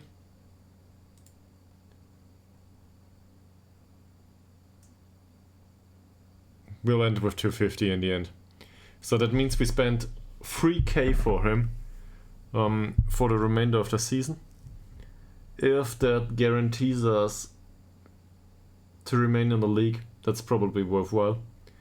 Also, he can play the next season too. if we can get him, I don't know, to agree to lower demands. That's way above our wage budget though. But for striker, this kind of stuff happens. And well, this is also a striker that would be perfectly capable to, well, overall he's a well-rounded player, so he would be capable to contribute going forward. If he isn't on a real decline. If we can give him playing time on the pitch the entire time and the match experience is enough to keep the attributes on the current level, he might redistribute it a bit and be more focused going forward, but that's about it. So we will offer 250. I hate this. Alright.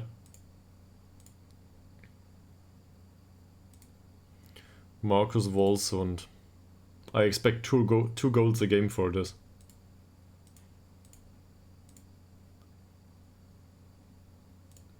Yeah, sure, he will not agree to that.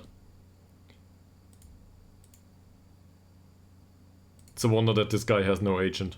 Seriously. Okay. No deal. Let's look through the rest. He's an advanced playmaker, apparently. We got some of these in the squad, not on that level, but yeah. That's okay though. But for what money? Okay, no. So seriously, we can do something like that, but that's a lot of money. He runs with the ball down the left just to cut inside. There's a few ones in here. He's already 25. He's English. He's English. He's pacey.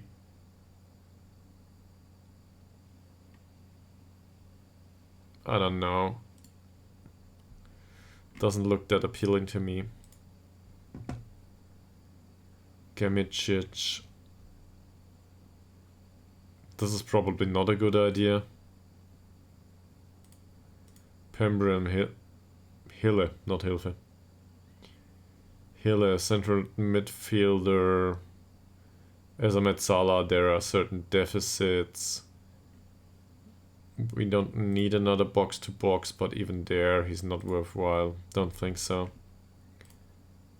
I should sign this guy, just for the name. Dariusz Karimi Rubetsani. Easy. Karimi Rutsebeani? Karimi Rutsebeani. Dariusz Karimi Rutsebeani. What the hell?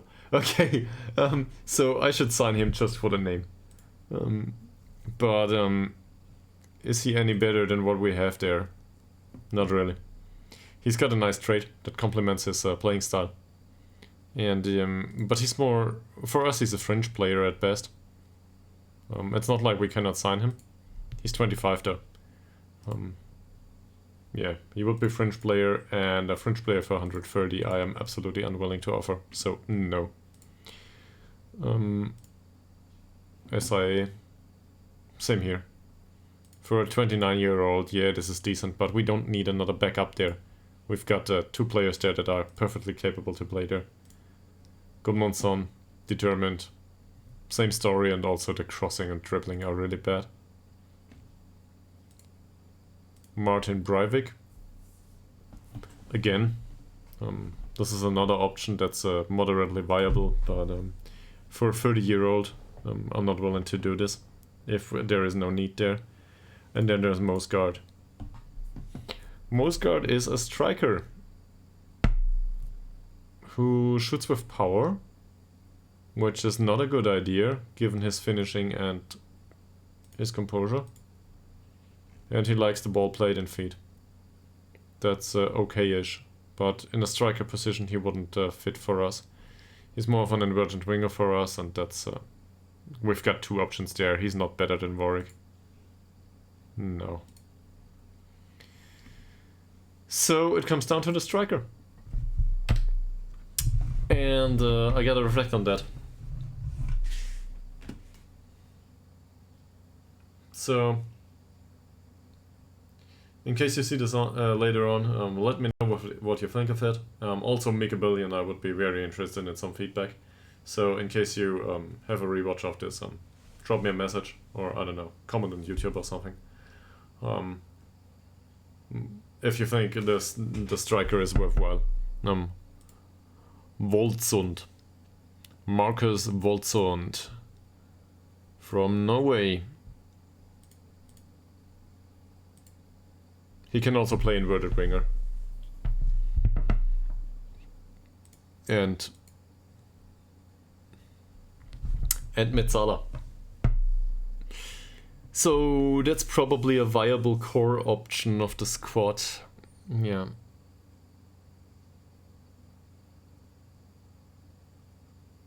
Also winds up opponents is a nice trade if I'm not mistaken. Okay, that's it for today. Thanks very much for watching, and hopefully we make good decisions here. But it's not like we spend a lot of money, right? Yeah. Hopefully it goes down well going forward. So that's it. Have a nice evening, and I'll see you tomorrow. Bye.